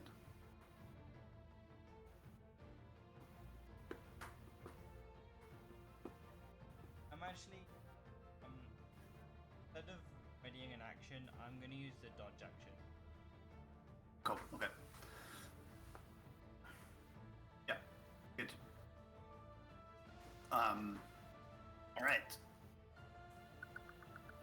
Kisef does the same. He kind of puts his back to you, and you're both kind of like back to back. The other guys are kind of formed like a loose like circle as well, facing outwards, so they're ready. Okay. Karthos, you kind of like, I imagine like as you go with the wind, you kind of like take a step, and you're kind of expecting it, and you kind of step onto the ice in the pass, and this again, the sounds and the sights kind of all come rushing, flying back with the wind, and you are back in the past. You see Karthos like just absolutely destroy an orc in a boat not far off. You mean 40 Errol? feet away. Oh, sorry, Errol. Yep. And you see this, the kind of ice is all kind of moved around, so the landscape's slightly different. So you kind of have to reorient yourself. You still see Tiffany fighting, getting kind of there's about 5 or 6 kind of zombies trying to like get him into the water basically, and he's kind of backing up to the edge of an ice shelf. But it's your turn, Karthos. Remind me, Tiffany is one of the rangers that went missing recently. Like he's not someone who was part of the past. That's what he said. He said he was with Frisio, which means he was one of the ones that have recently gone missing. Okay, I think like I can eat the petals as a bonus action, right? Yeah. Sure. Okay, first I'm gonna shove 3 petals up in my mouth. Okay. Okay, so that's I think you did one last round as well, did you? Did you roll for that? yeah, I got the 3. You got it. Okay. And got the 6 now in total. Okay. And, Must be okay. and I'm yeah. And first I'm gonna shout that Tiff, Aaron, we're stuck in the past. Focus on the present. And then I'm gonna cast darkness on myself. Oh, okay. Okay. So this, Errol, you see like this black sphere just poof out. Familiar? Yep, that's my boy. It is. It is there somewhere. And Tiffany kind of looks over as well. Kind of like he takes a half second to look, and before he's kind of back, he's got like a, I don't know, probably a spear or something. It's not his spear; it's something he's found. He's kind of had to pick up. He looks pretty exhausted, but he's holding his own against these zombies. They're not really like, they don't look like they're that skilled at fighting. They're more just like they're like they're like throwing themselves at him to try and knock him in, like trying to tackle him in. So, yep. Errol, you're faced with a boat with Boat full of orcs. full of orcs. Yeah, Yeah, I'm just hacking through them. they kind of like, they're starting to like come around you, just trying to surround you. And I'm going to try to stop them from. Oh, I'm assuming that does not hit. One of them misses. Yeah, the first one misses. 16, does that hit? That hits. Don't bother with the Yeah. damage. You can just take out another one. That's Oh, okay, cool. Yeah. a D12. Yeah, I just slashed through another one. Yeah. You kind of knock it, and he kind of falls back into one of the others, and he has to kind of push him off. But you're getting through them. Right, let's see how these zombies get on. Very good. manages to kind of hold them off. You see him managing to hold his own. He like uses a spear to like spear one and flick him over and land. So he lands in the water. Give himself a bit of breathing space.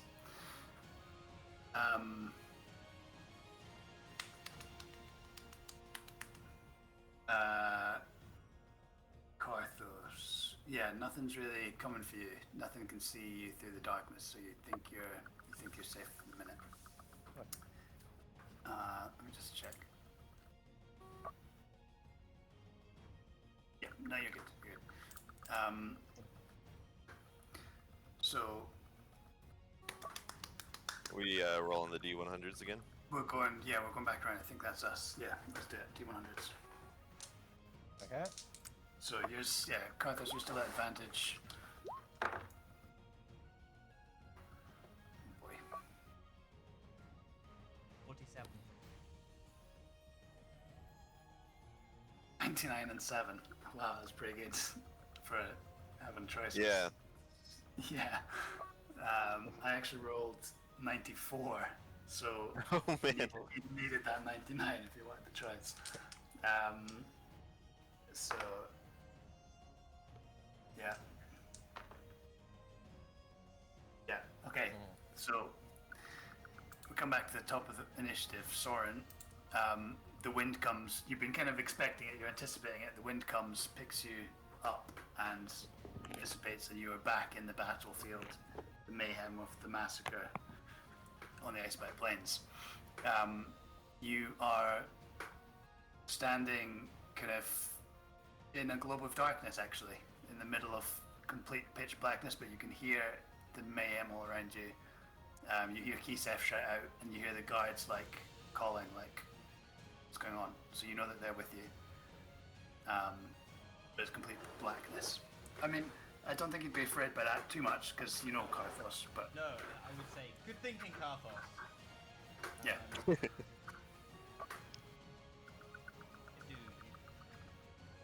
What can I do?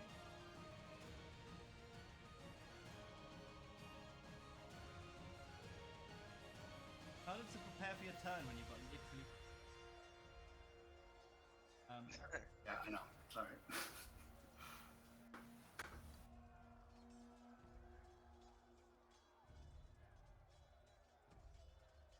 Oh, you That's some animal. battle sense. You speak with animals, try to talk to the orcs, they look incredibly offended. What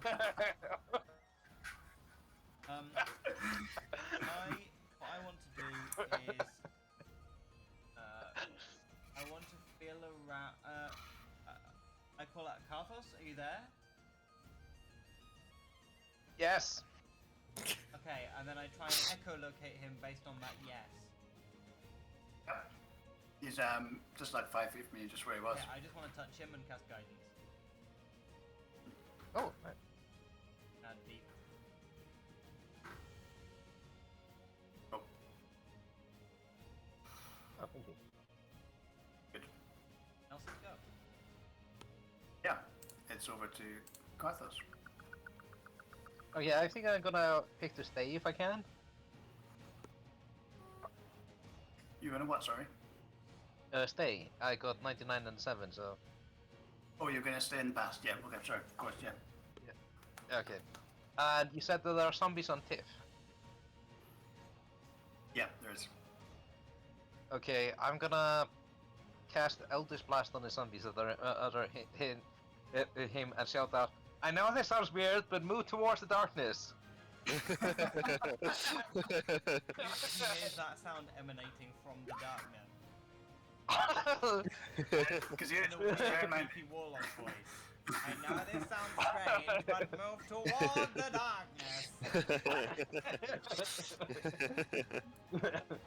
also even weirder than that is that the darkness is like floating in the middle of the water, and he's on the ice.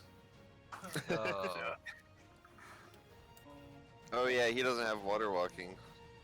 Oh, forgot. Oh well. There's 12 and 15 hit. 15 hits. Okay. So that's 1d10 plus 4, so that's Oh, that's 5 damage on one of the zombies. That's enough to kill him. Yeah, that's fine. Just blasts it off him. The one that's maybe like trying to.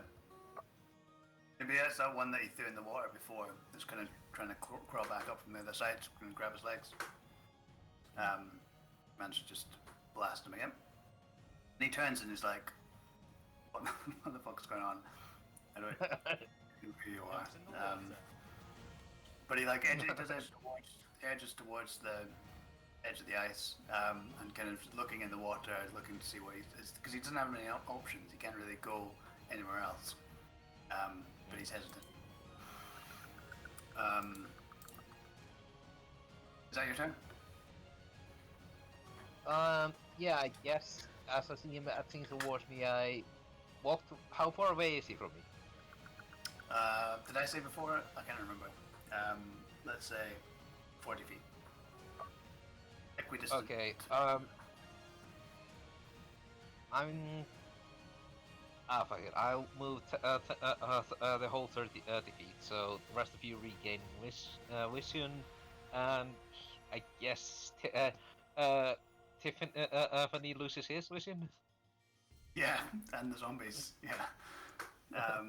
Let's see. So, okay, the kind of globe moves off, and Soren and Kisef and the guards kind of blink as the sight kind of returns, and you probably wish that you couldn't see again. Okay. That's what it is a 15-foot radio, so I think it barely covers Tiff. That's okay. We'll say it does, just for narrative purposes, and that Soren and the rest of them are free. I'm happy with that. Okay. So Errol, you're next. Yeah, Errol's just trying to get control of this little boat, so he's just gonna keep slashing away. Oh, yeah, Ooh, I think that's a hit. that's a good hit. Yeah, Does a 14 hit? it does. Yeah. Alright, cool. Yeah, so 2 more orcs. I just slash one and he just like goes flying off the boat, and then I hit another one and he's like half on the boat and half off the boat. Yeah, perfect. There's only 2 left now.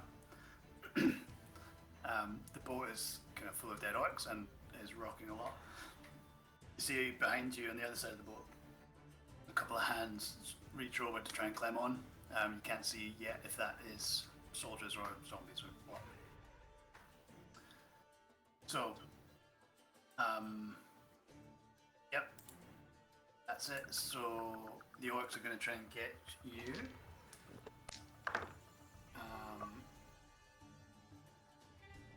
13. What's your armor with the? You use mage armor, didn't you? It's 13, yeah. Okay, so that's 1 hit. That's 10 damage. It just brings this kind of long. What was it that they had? Like long kind of spears that were poking at people, weren't they? So he just kind of brings it, and That's the right, 2 of them combine to they help each other to get an opening, and they stab you with it. 10 points of damage. Alright. Okay. Realizing it's 11:15. Are we okay to keep going for a little while? I am. Yeah. 3 p.m. for me. Are you, Pierre? Sorry, what? No, I'm just saying it's 11:15. How are you doing for Oh, time? I'm only gonna get up tomorrow. Yeah, it's only 1 day. Okay. Yeah, we're good. Okay, that's fine. Kisef will follow the darkness, but he'll not go into it. So he'll kind of follow maybe 5 feet or something towards where Carthos and that went on his turn, and yeah, that's that.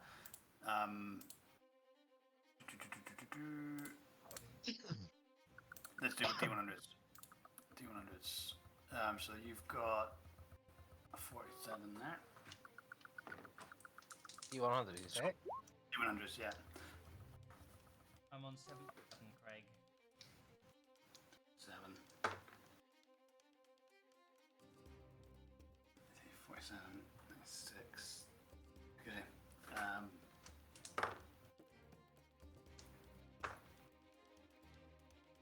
Okay, everyone's shunted into the present again, including the darkness globe.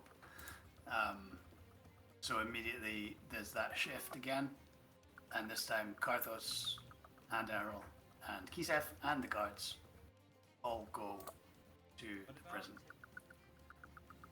Tiffany doesn't seem to be moving. Karthos and Errol, give me an Arcana check. Hell yeah. Okay. Finally, a check that I'm good at. Is guidance still up as well? Oh yeah, that's true. So that's extra 1d4. Yeah. Okay, so that's 17 plus 6, so 23. Nice. 1 second. Solid.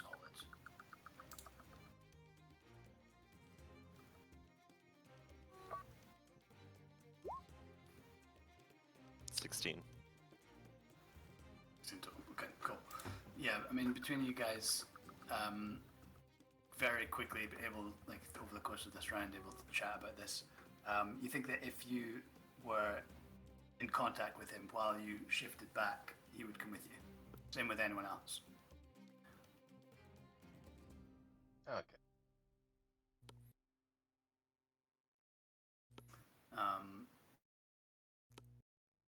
So yeah, that's what you know. I'll give you all advantage by if you want to. Oh spend god, wait, does that mean that the guard that I was holding on to earlier shifted back, but he was under the ice and suffocated and died? Yes,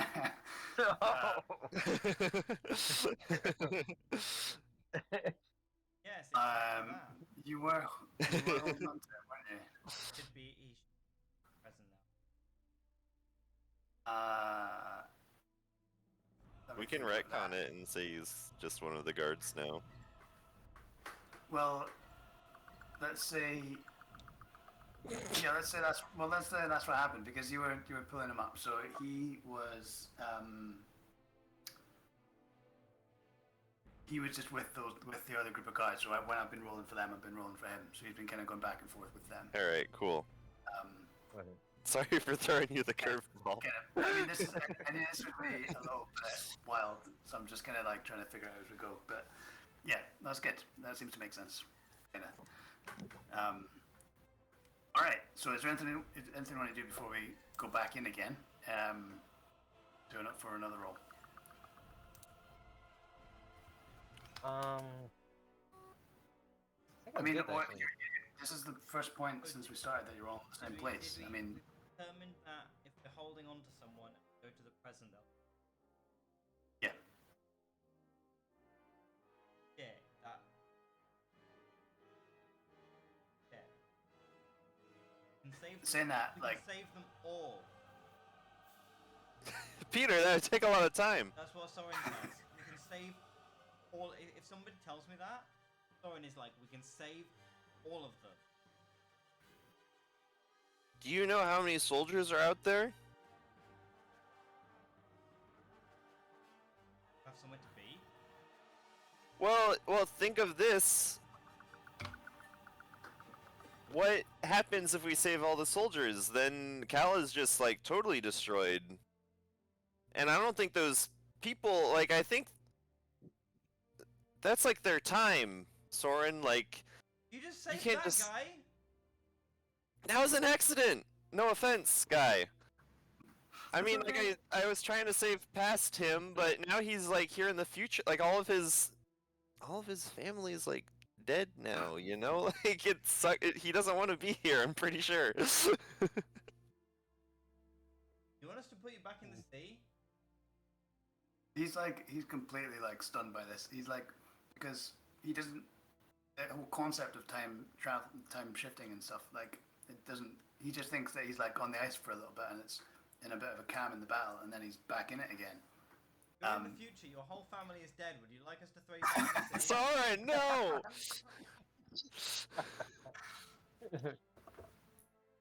Don't spoil the end of the war for him. Dead of old age. We presume they died well. They didn't die well. They died at the hands of Never mind. I'm just gonna. So we should save all of them, right? No, He's at we least should. saying- There's so much moral ambiguity here. We're gonna have. You They're want us to dying. bring back? What if they shift back into the past? You want to just like keep trying to save them over and over again? If that's what happens, we can't keep saving them. No, but that hasn't happened with this guy.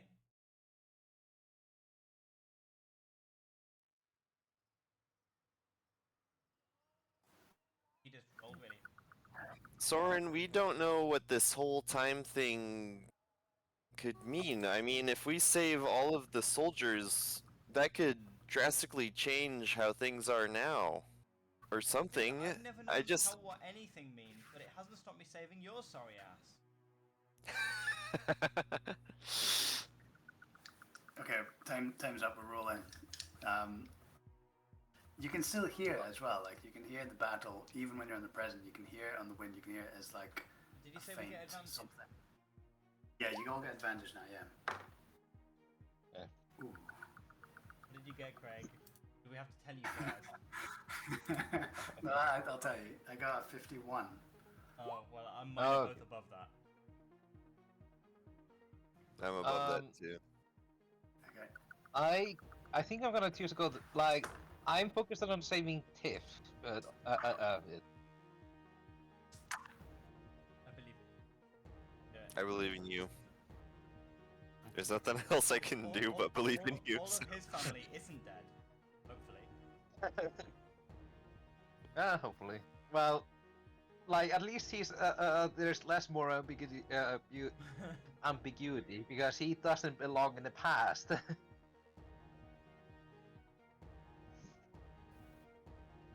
He's gone. Carthos is gone. If he's gonna do this. Oh. So you guys are in the present again. So is there anything you can do? I'm gonna do a medicine check on the guy Errol saved. Okay, yeah, go for it. Hey, what's your name, man? My name's Errol. I knew you were gonna ask this. 13. Eric. Josephine. No. There is a name. I'll tell you what. He doesn't respond. He's just kind of like he's shivering. He's shaking. He can't speak. Shell shock. He's bear in mind he's been in the water as well, so he's friggin' cold. I only got 13 minutes in. Yeah, no, I mean he's like he looks exhausted. He looks like he is what's the word? Like hypothermia kind of setting in, but like he's probably gonna survive it, but he's like gonna it's not very nice. Sacred Flame doesn't.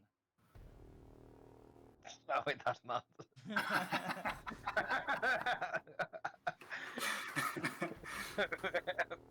Oh, hang on. This might help. Oh no. I mean, do I have anything that would Could try burn? to. Guess I probably do.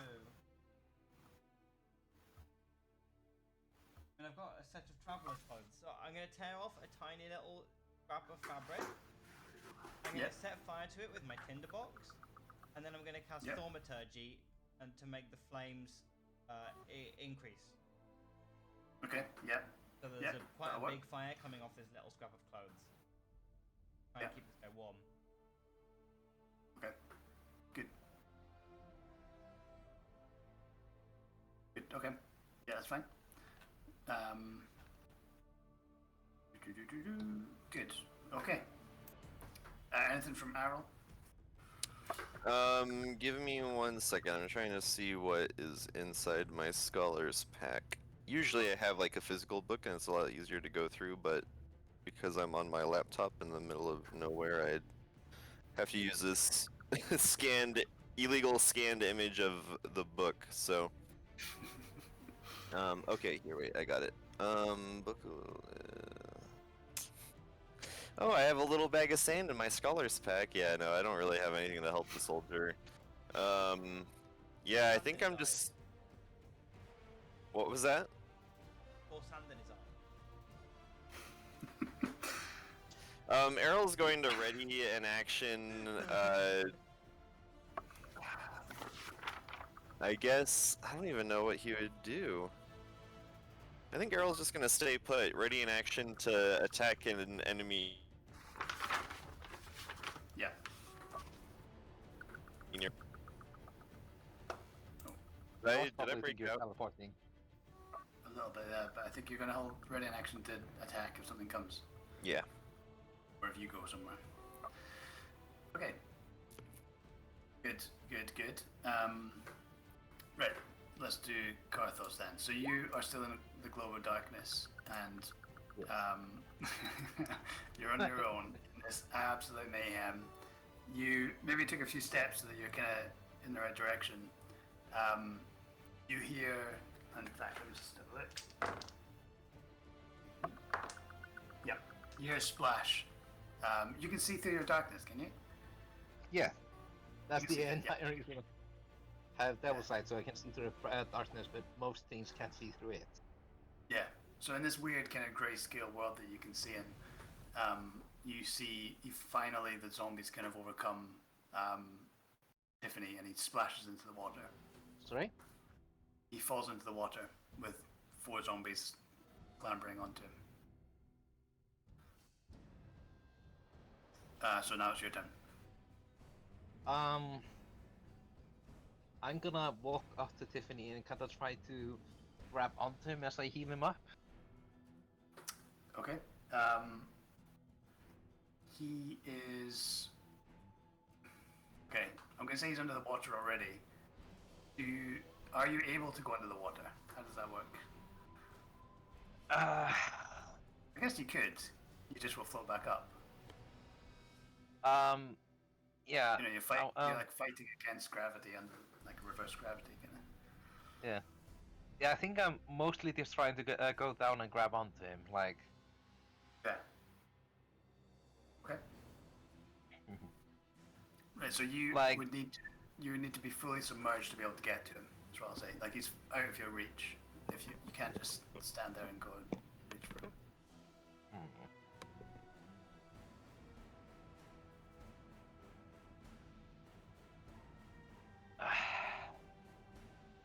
Alright.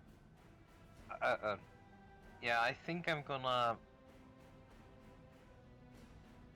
Yeah, fuck it. I'll dive under and try to grab onto him. Okay. You do. You go under, and you are kind of. You use the zombies to kind of pull yourself down towards closer to him, grabbing onto them, and you manage to. You see his like face like bubbles like pouring from his mouth, eyes wide, fear. He's trying to like fight them off. Still, he's lost his weapon, and then you grab hold of him, and see what happens. Okay, good luck, Karthos.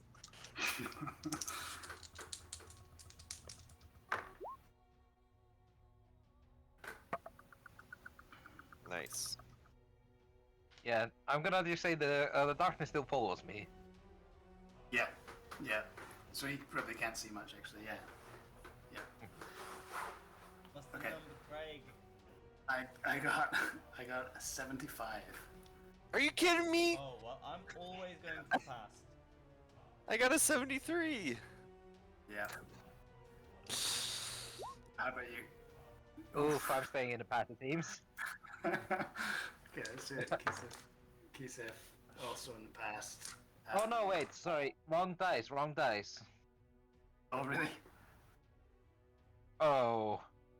Oh, so you get to choose. Oh, nice. Perfect. Choose. So Yeah.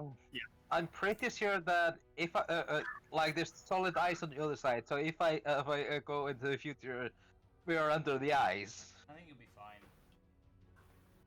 that's what. Yeah. Well, yeah. You know that it's ice there, so. You know that the Yeah. guard I saved was fine, so... Well, he was you're- close to the surface. You're kind It of wasn't close. too deep. It wasn't too deep, but you aren't fully submerged. Yeah, I think I'm gonna stay in the past. You can stay in the past, so you can stay under the water. Okay, so just a quick check on some stuff about underwater stuff. So you can hold your breath for 1 minute plus your con modifier, so like basically as long as you want. Da, da, da, da.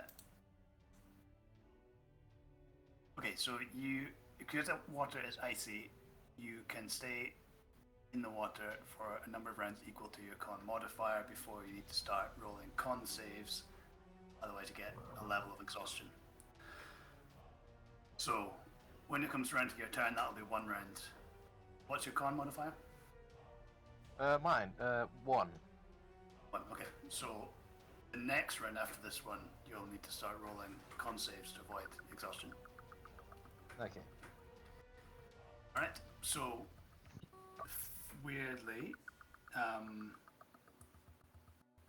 Soren, Errol, and the guards all flip back to the past.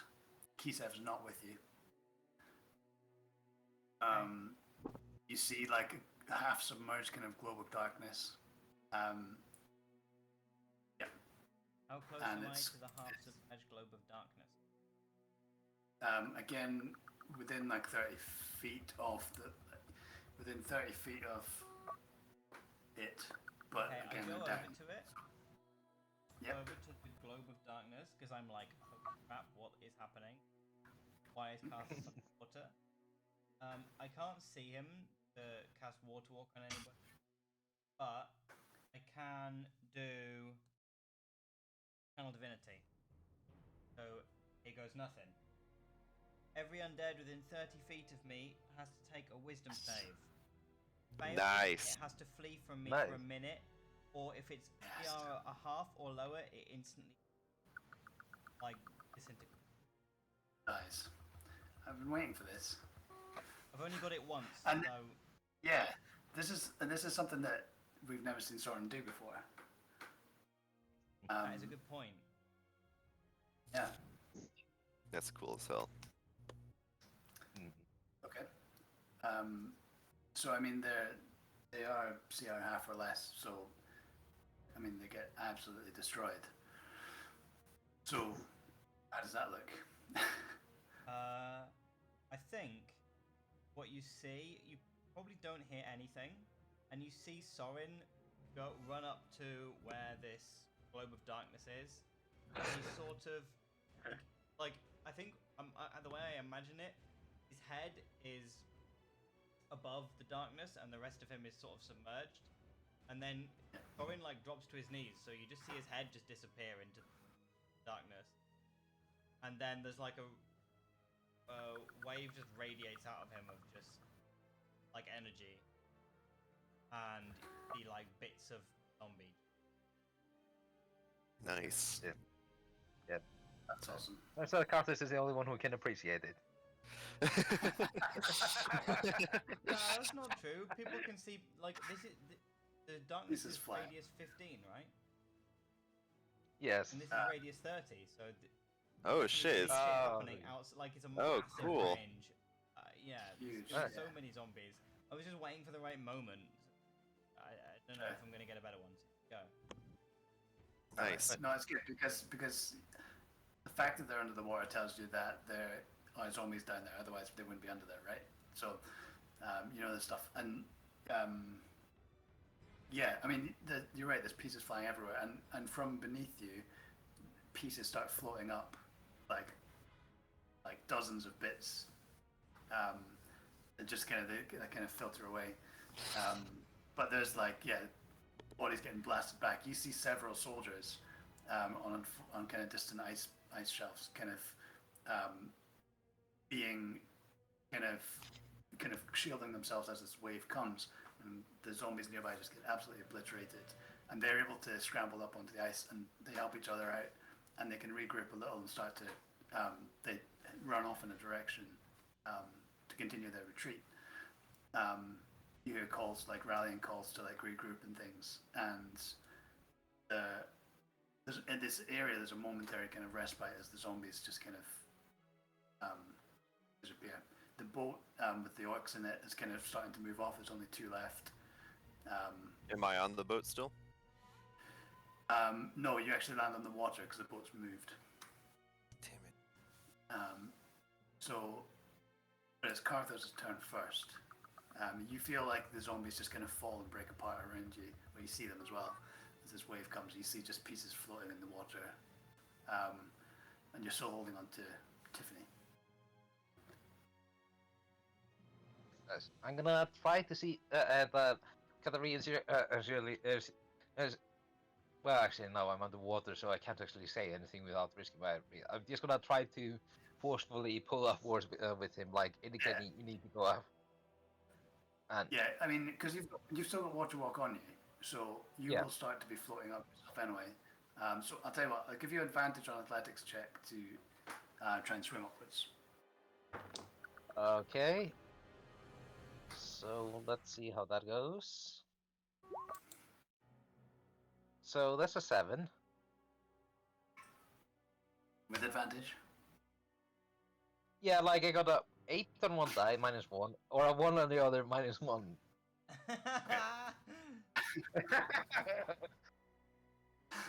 Well, Tiffany got a 9 as well, so he's not much better. So what I'll say is you managed to, again, you managed to break the surface, but nobody can see it. You maybe, Soren, you'd maybe be able to feel like some hands kind of reaching at your feet where you are, maybe at your knees because you're down on your knees. Yeah, it Yeah, might be you worth feel saying that. if somebody's sort of grappling upwards, they could pull themselves up on. Yeah, perfect. You're like an anchor point. Yeah, okay. So it's Arrow's turn next. How far away am I from the boat? It's really 20 feet away. I have a score to settle. I'm sorry. The boat can be Okay. helpful though, like saving people that don't have, you know, the walk. Yeah. You're That's just why trying to bring the boat back to the present, aren't you? Well, I mean, like, you know, I'm trying to have a good reason, you know, but that might be an ulterior motives, you know, so I'm not gonna Well, that's deny good, yeah. it. 20 feet away, and the orcs, when they see you appear again, there's like fear in their eyes this time. Yeah, and I'm gonna walk over to them, and I'm going to easily They're trying like to roll. I'm gonna get onto the boat, because you know I don't really have to pull myself onto it. I'm assuming since I'm kind of walking onto the water, You're fine, yeah. and I'm gonna lift up my axe back before my head against these cowering orcs, and then as I do that, that's when Soren's kind of like big blast happens and the atmosphere changes, and I imagine both me and the 2 orcs just kind of like look over, and we just see like zombie bits like Yeah. flying out through the air and stuff like that, and like some of them just like start to land onto the boat, and I look down and I look back up at them and I grin, and I'm gonna slash at them. Go for it.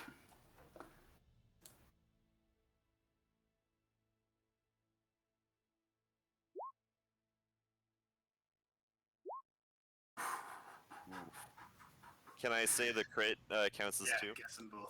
Yeah. Yeah, Definitely. and I just like diagonally just like slice them, and they're just vanquished instantly. Yeah. One of them's you get one, and the other one's trying to like flee, and you like manage to catch him before he gets away. Yeah, I imagine I get one really good, and the other one I just kind of like get him half good, so he's just like kind of screaming for a little bit, and like dramatically just like runs around the boat and then like falls off the edge of it or something. Yeah. And then with my remaining movement, I would like to. Well, I guess I would have to do a check to like get control of the boat, right? Yeah. I mean, I don't think there's a. Is it cool for me to like start in Yeah. this turn, like start to like row the boat towards the darkness? Yeah, you can give it a go. So let's do a check. So would it be strength based or dexterity based? Would it be like animal handling, maybe? Yeah, It's boats kind are of- basically animals, right? You spoke them. There's, Speak words in their ear. and they go the way you want. there's a like a proficiency, like vehicle proficiency thing where it's just I'm sure it's just like I don't miss dex based. So just whatever dex Yeah. or strength, whatever size. What about Okay, I'll persuasion? go with strength. Yeah, also Persuade basically the boat in the vehicles, right right? Alright, 19. Nice. So yeah, you get under control and you move the 20 feet back to where you started. So you're not far away from them. Maybe Cool. on the edge of the globe. So the boat moves like 60 feet per turn. Yeah. Or, well, yeah, and then I guess it moves like double my speed, so like I get to go 20 feet back and then like maybe 60 feet on my other turn. Yeah, exactly. Yeah. Cool. So you're close enough that everyone else can get to you within a move action. Cool. Right. So how's this gonna work?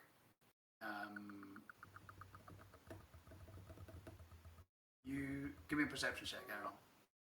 Yeah, cool. It's not over yet. Okay. Don't like the sound of that, but here's your perception check. It's a 10. Okay. You hear the sound of hooves. Ah, shit.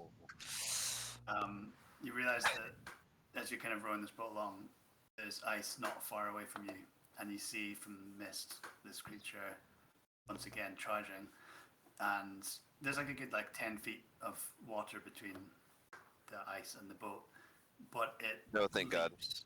No! Let's see. Oh, that's terrifying. So it leaps, and its front hooves land on the boat and just smash a hole in the floor, and it kind of scrambles up on there. It is going to. I just got this boat. You're mean, Craig. You're a mean person. All right, it's going to make a couple of attacks on you. Oh, shit. Oh, that's awful. Oh, yeah, what's AC of your- 13. 13 AC. still, yeah, so that's 11. And this other one. That's not good either. That's 14. So that's a hit on that. And.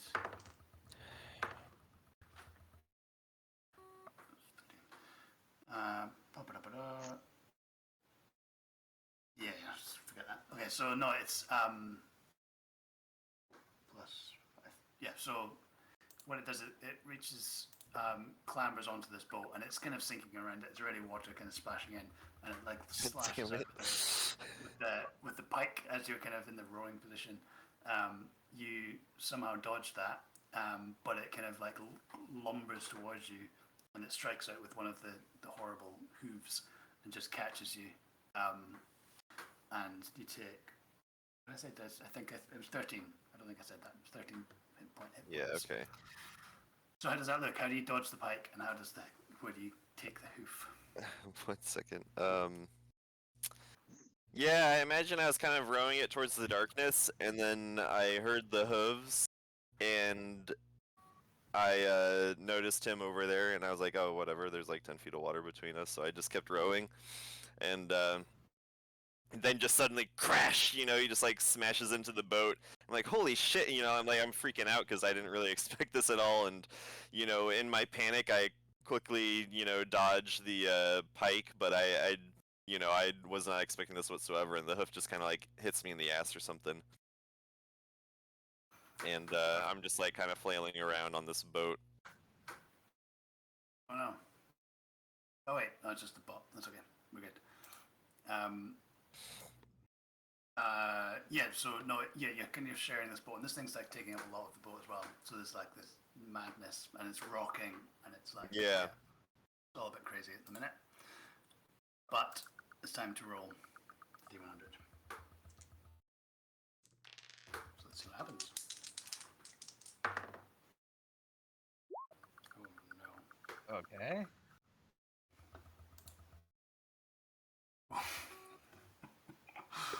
Don't tell me you rolled a 57. I'll see you. Let's let everyone roll. No, actually, roll. And what did you get? Yeah, you had 2 D100s. 31 and a 9. Okay. Right, let's do this then.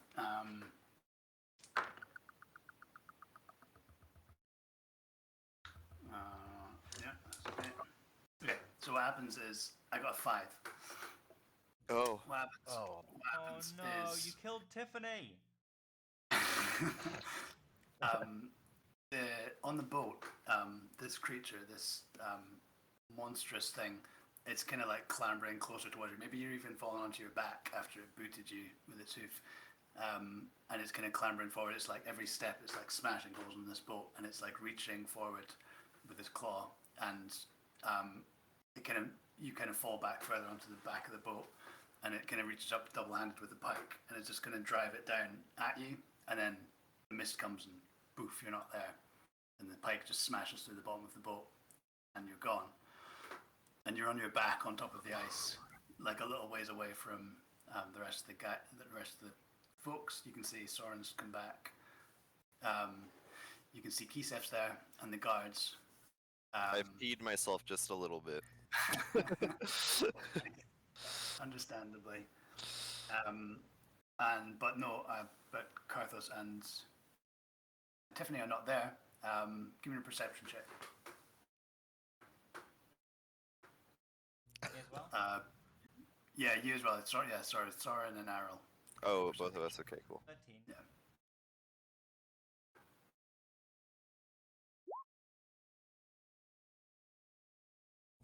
-1. You've just avoided like some serious pain, so you're not. Yeah, I'm not paying attention. Like my chest is pounding. I'm just like laying in the snow, like just breathing heavy. Yeah. But no, Soren, you feel it as much as you hear it, but like there's this faint thumping from underneath your feet. Oh god. Oh, shit. Can I do anything? This is You tell me. try I don't know. If only you had the. Do you have the? There's Pythons in the Explorers pack or something. You could. I have an Explorer's pack. I'm pretty sure there's Pythons in there. Maybe you could use that to yeah, like. I literally get a piton and a hammer. Do I have a hammer? I have some. I mean, have a you have mace. your I have a staff, mace. yeah. I have a mace on my back. Okay, so I pull a piton out of my pack, and I pull a mace out of my back, off my back. It's just been there, and I've never used it a single time. And I use my mace as a hammer to smack the piton and break the ice. After saying to Errol, Karthos is in the ice, and Errol's like, get your pitons out your pack and use your mace. And I'm like, oh yeah. Yeah, no, Errol's like feeling his chest where like the spike would have like hit him and like freaking out, and then I just hear you like struggling, and I'm like, use the pitons. Actually, it still would be darkness as well, so you wouldn't be able to see, but you can feel, and you like. Oh yeah, I guess you heard him though, right? well, Yeah, yeah. I heard him, The darkness the darkness cannot penetrate opaque objects. So if the ice is covering us, then Well, that's Yeah, it is. interesting. Okay. Yes. So you. Yeah, it is. It's opaque enough. So I would say like you can see it's dark down there, like a weird, icy blackness. But it's fine. You're fine. Okay. So let's say you let's roll for it. Roll an attack and give me a D4 plus strength damage. Roll an attack. Yeah. To get my strength. Yeah, strength. Or, So, yeah. Yeah. Okay. Strength. Strength and My strength is strength and not good. proficiency. So. Okay, proficiency. Yeah. What's your mace? You're proficient with the That's mace. good. So 13 plus. Alright. 16. Okay. And the damage? So it's going to What am I D4 rolling plus. again? A D4. Yeah. Yeah. And do I get to add my strength to my D4? So doesn't really make a difference. Yeah. 5. 5. Good. No, you definitely start to crack the ice. You just, by looking at it, it doesn't seem like it's super thick, but it's probably like 2 feet, something. Like it's probably thick, but it's like you feel like you can make progress with that. My pack is open and there's just like pitons. Yeah, Other people rolling. wanted to copy my strat. Yeah. Kisef, guards. Kisef does the same, and the guards kind of start clambering over to help. Some of them are like just smashing it with their shields, just kind of trying to smash down.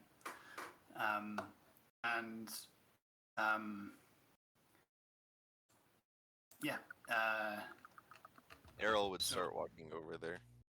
Yeah, he'd come over. So we'll jump under the ice now. So I think this is the point where you would roll your first con save, Karthos, see if you can get a level of exhaustion. Okay. Is it a con saving throw, you say? Yeah, Constitution saving throw. Okay, because I'm actually proficient in them. Good. So let's say 1d20 plus 4, so 20. Very good. Yeah. So you're not exhausted. You feel Tiffany though beside you. His thumps as he's trying to break the ice get weaker and slower. All around you, yeah. So it's just the darkness is still there, but what does that must? And you explain how that feels like? You're just under the water, under the ice, and you can't get out. Like better or worse than being in a purple worm? Yeah. It's just I cold. guess better, or like because I feel less like I'm being squeezed alive while storm gas is eating me. But Yeah. That could Yeah. be arranged.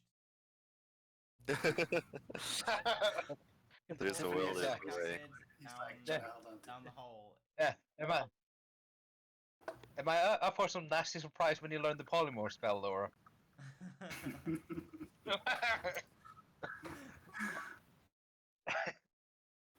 Then, Okay. can I take out my staff? You sure can, yeah. You can do whatever you like. Yeah, I'm thinking of casting Silver Leg and try to hit against the ice if I can. Okay, go for it. The disadvantage. Laylee. Okay. Shillelagh, sorry. Okay, so right, I think Oh. It's also is that an Irish word or a Scottish word? It's Irish, I think. Both. Okay, it's like a Mostly Celtic Irish. word, I suppose. yeah, here you go. Is that your So second 19. set? Yeah, Sorry. good. That's good. Yeah. No, give me another your damage then for that. Okay, that's 1d8 plus 4, so that's 11 damage. Dude, that was Yeah, way perfect. more So- effective than Tetons. Yeah. No, that's good. Like the combined effort.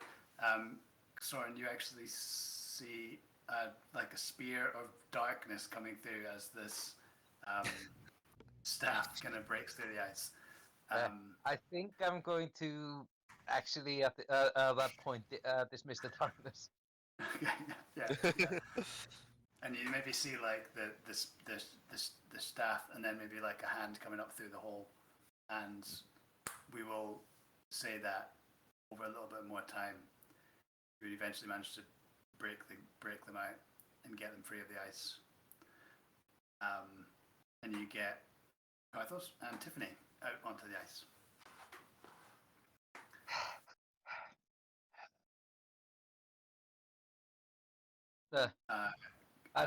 I think as I'm struggling on the ice, I just look at the shore and it says, as a not going back. You sure? Do I look like I'm wavering?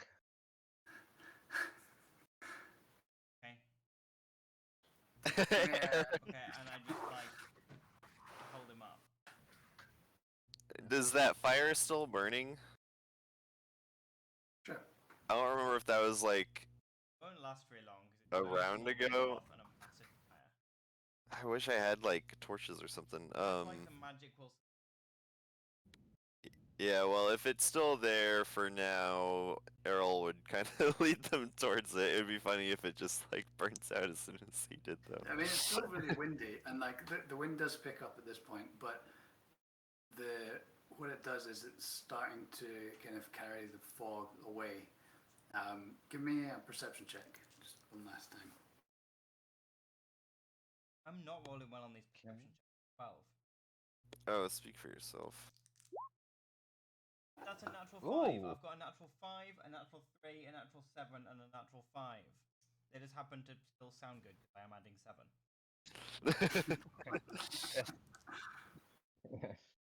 I got a Perfect, natural so 20. natural 20, so that was good. So you hear like Kisef's like trying to shout and say like, "Come on, like we've got to get out of here. We've got to get away from this place. Like we're not too far from the mines. We have to keep moving." And there's Karthos, just as you start to move off, and the wind kind of is shifting in a different direction. It's kind of carrying sides away, and you hear like this like monstrous roar, just carried like faintly on the wind, but it's like this like frustrated, like angry cry, and it's kind of like equine and humanoid and. Oh, I hate that. Just like, it's awful. It's awful, and you don't forget it in a while, and. You hear that just as you kind of, and the cries and the shouts and the screams kind of fades gradually away, further away, as if that place and that time is kind of moving away from you as much as you're moving away from it. And after a little while, the wind has kind of died down to almost normal. The misty kind of snowy kind of blizzard is kind of cleared enough that you can get a bit of a vision. The land around you looks kind of a few rocky outcroppings, a bit of a lot of snow and ice, but nothing too untoward. And Kisef leads the way, says, "Let's push on. We're nearly there." And Errol would run up to Soren and be like, "So they taught you about that in school?"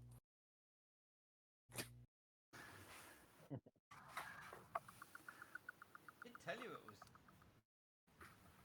You were not wrong about that, I suppose. I wasn't expecting any of the rest of it. Yo, Karthos, did you fix it?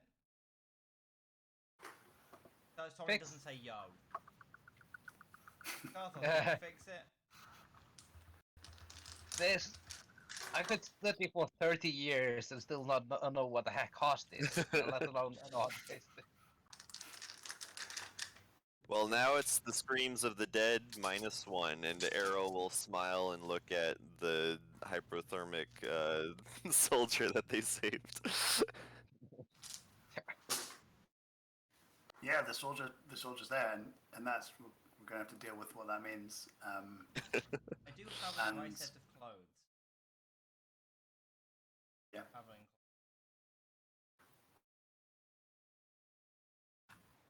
You can call it for Kisef to stop and sort that out. I mean, Tiffany's there in his drenched clothes, and Karthos as well.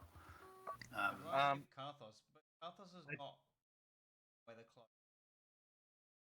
I'm assuming they all do, right? Yeah, but they're not. I mean, if you get them wet, then Right. Yeah. Not gonna help. I'll be. Yeah. Two curiosity questions. So, how long ago did the Ice Spike massacre happen? So roughly. I want to say 700 years. Holy shit. Oh. Before. It was, yeah, before the stuff with the fire. Owen wasn't born. He was. I think we said Soren. Okay, and so then- around about that. Yeah. Yeah. I'm just thinking what kind of language you were. Like, English 700 years ago wasn't exactly very intelligible. Yeah. Again, this may well like just drive him absolutely insane because he doesn't know what's going on right now. This like he probably still thinks he's back then, and he's just been dragged away. Is what I'm imagining, but he's just kind of going along with it. And if you try and help him with his clothes and stuff, he'll allow that. I'm assuming the language difference would be more like modern Icelandic versus like Snorri Sturluson Icelandic, you know, from the year 1300. Yeah. Because like English, like it's weird because like the Normans invaded, right? Stanford Bridge and all of that that. was a Yeah. 1,000 years. Oh shit, that was 1,000 years ago. You're right. That was 1066. Yeah, our language has definitely changed, but not because. Mhm. Yeah. No, you're good. You're right. Yeah, and I think Icelandic is a bit unique in how. I'm not even going to say it's well preserved because, well, yeah, that's part of it, but there's also been deliberate measures made to try to be it as close as the old sagas as it was. Like, Yeah. it- So it's this not guy's 100% Suppose we just. deliberately ton of Greek words because our language. yeah, too Germanic, huh? Anything All right. So with this a guy's PH in it, random Greek word. yeah. Find Yeah. out smarter. All right. So this guy's kind of speaking like Shakespearean common then. Yeah. I don't think he's saying anything at the minute. And Soren just understands this guy speaks the same common as Soren. Yeah. Like, if that's true, then Yeah, Soren also that's probably speaks true. like that. Yeah. Soren is also like Shakespearean English. So translate everything I say into Shakespeare. Okay. Well, no. I think you should just roleplay the Shakespearean English. Okay. No, let me see. don't. I regret. Now has appealed upon my presence. Shakespearean Dictionary. A lot of like double entendres and yeah. I bite my thumb at thee. Yeah. All right. Yeah. So I guess we just push on, huh? Yeah, that's So, it. I mean, It's getting rockier, and I'm assuming we're coming up onto the mines. yeah, you are, and I think that's where we'll leave it as you kind of come to the point where that picture in roll 20, where it kind of starts to open up into this massive kind of cleft in the ground. Cool. Cool.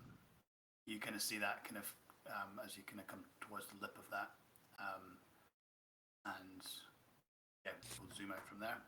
Sweet. Fade That down. was such a cool combat encounter. yeah. I am stealing that. That was a fine maculation.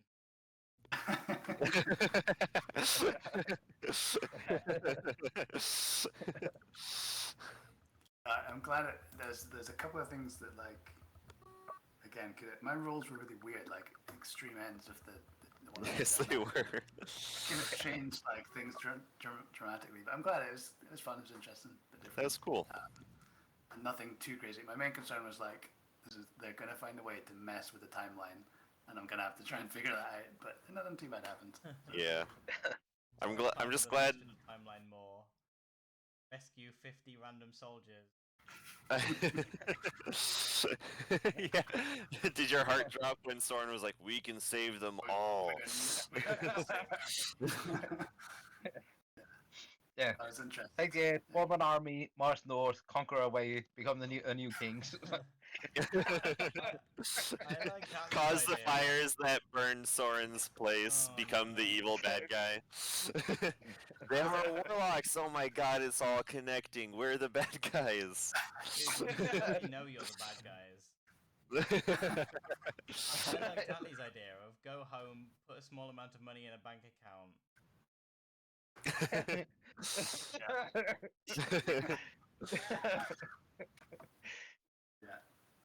Yeah. Just think what would have happened if Soren would have invested that back when he turned 20.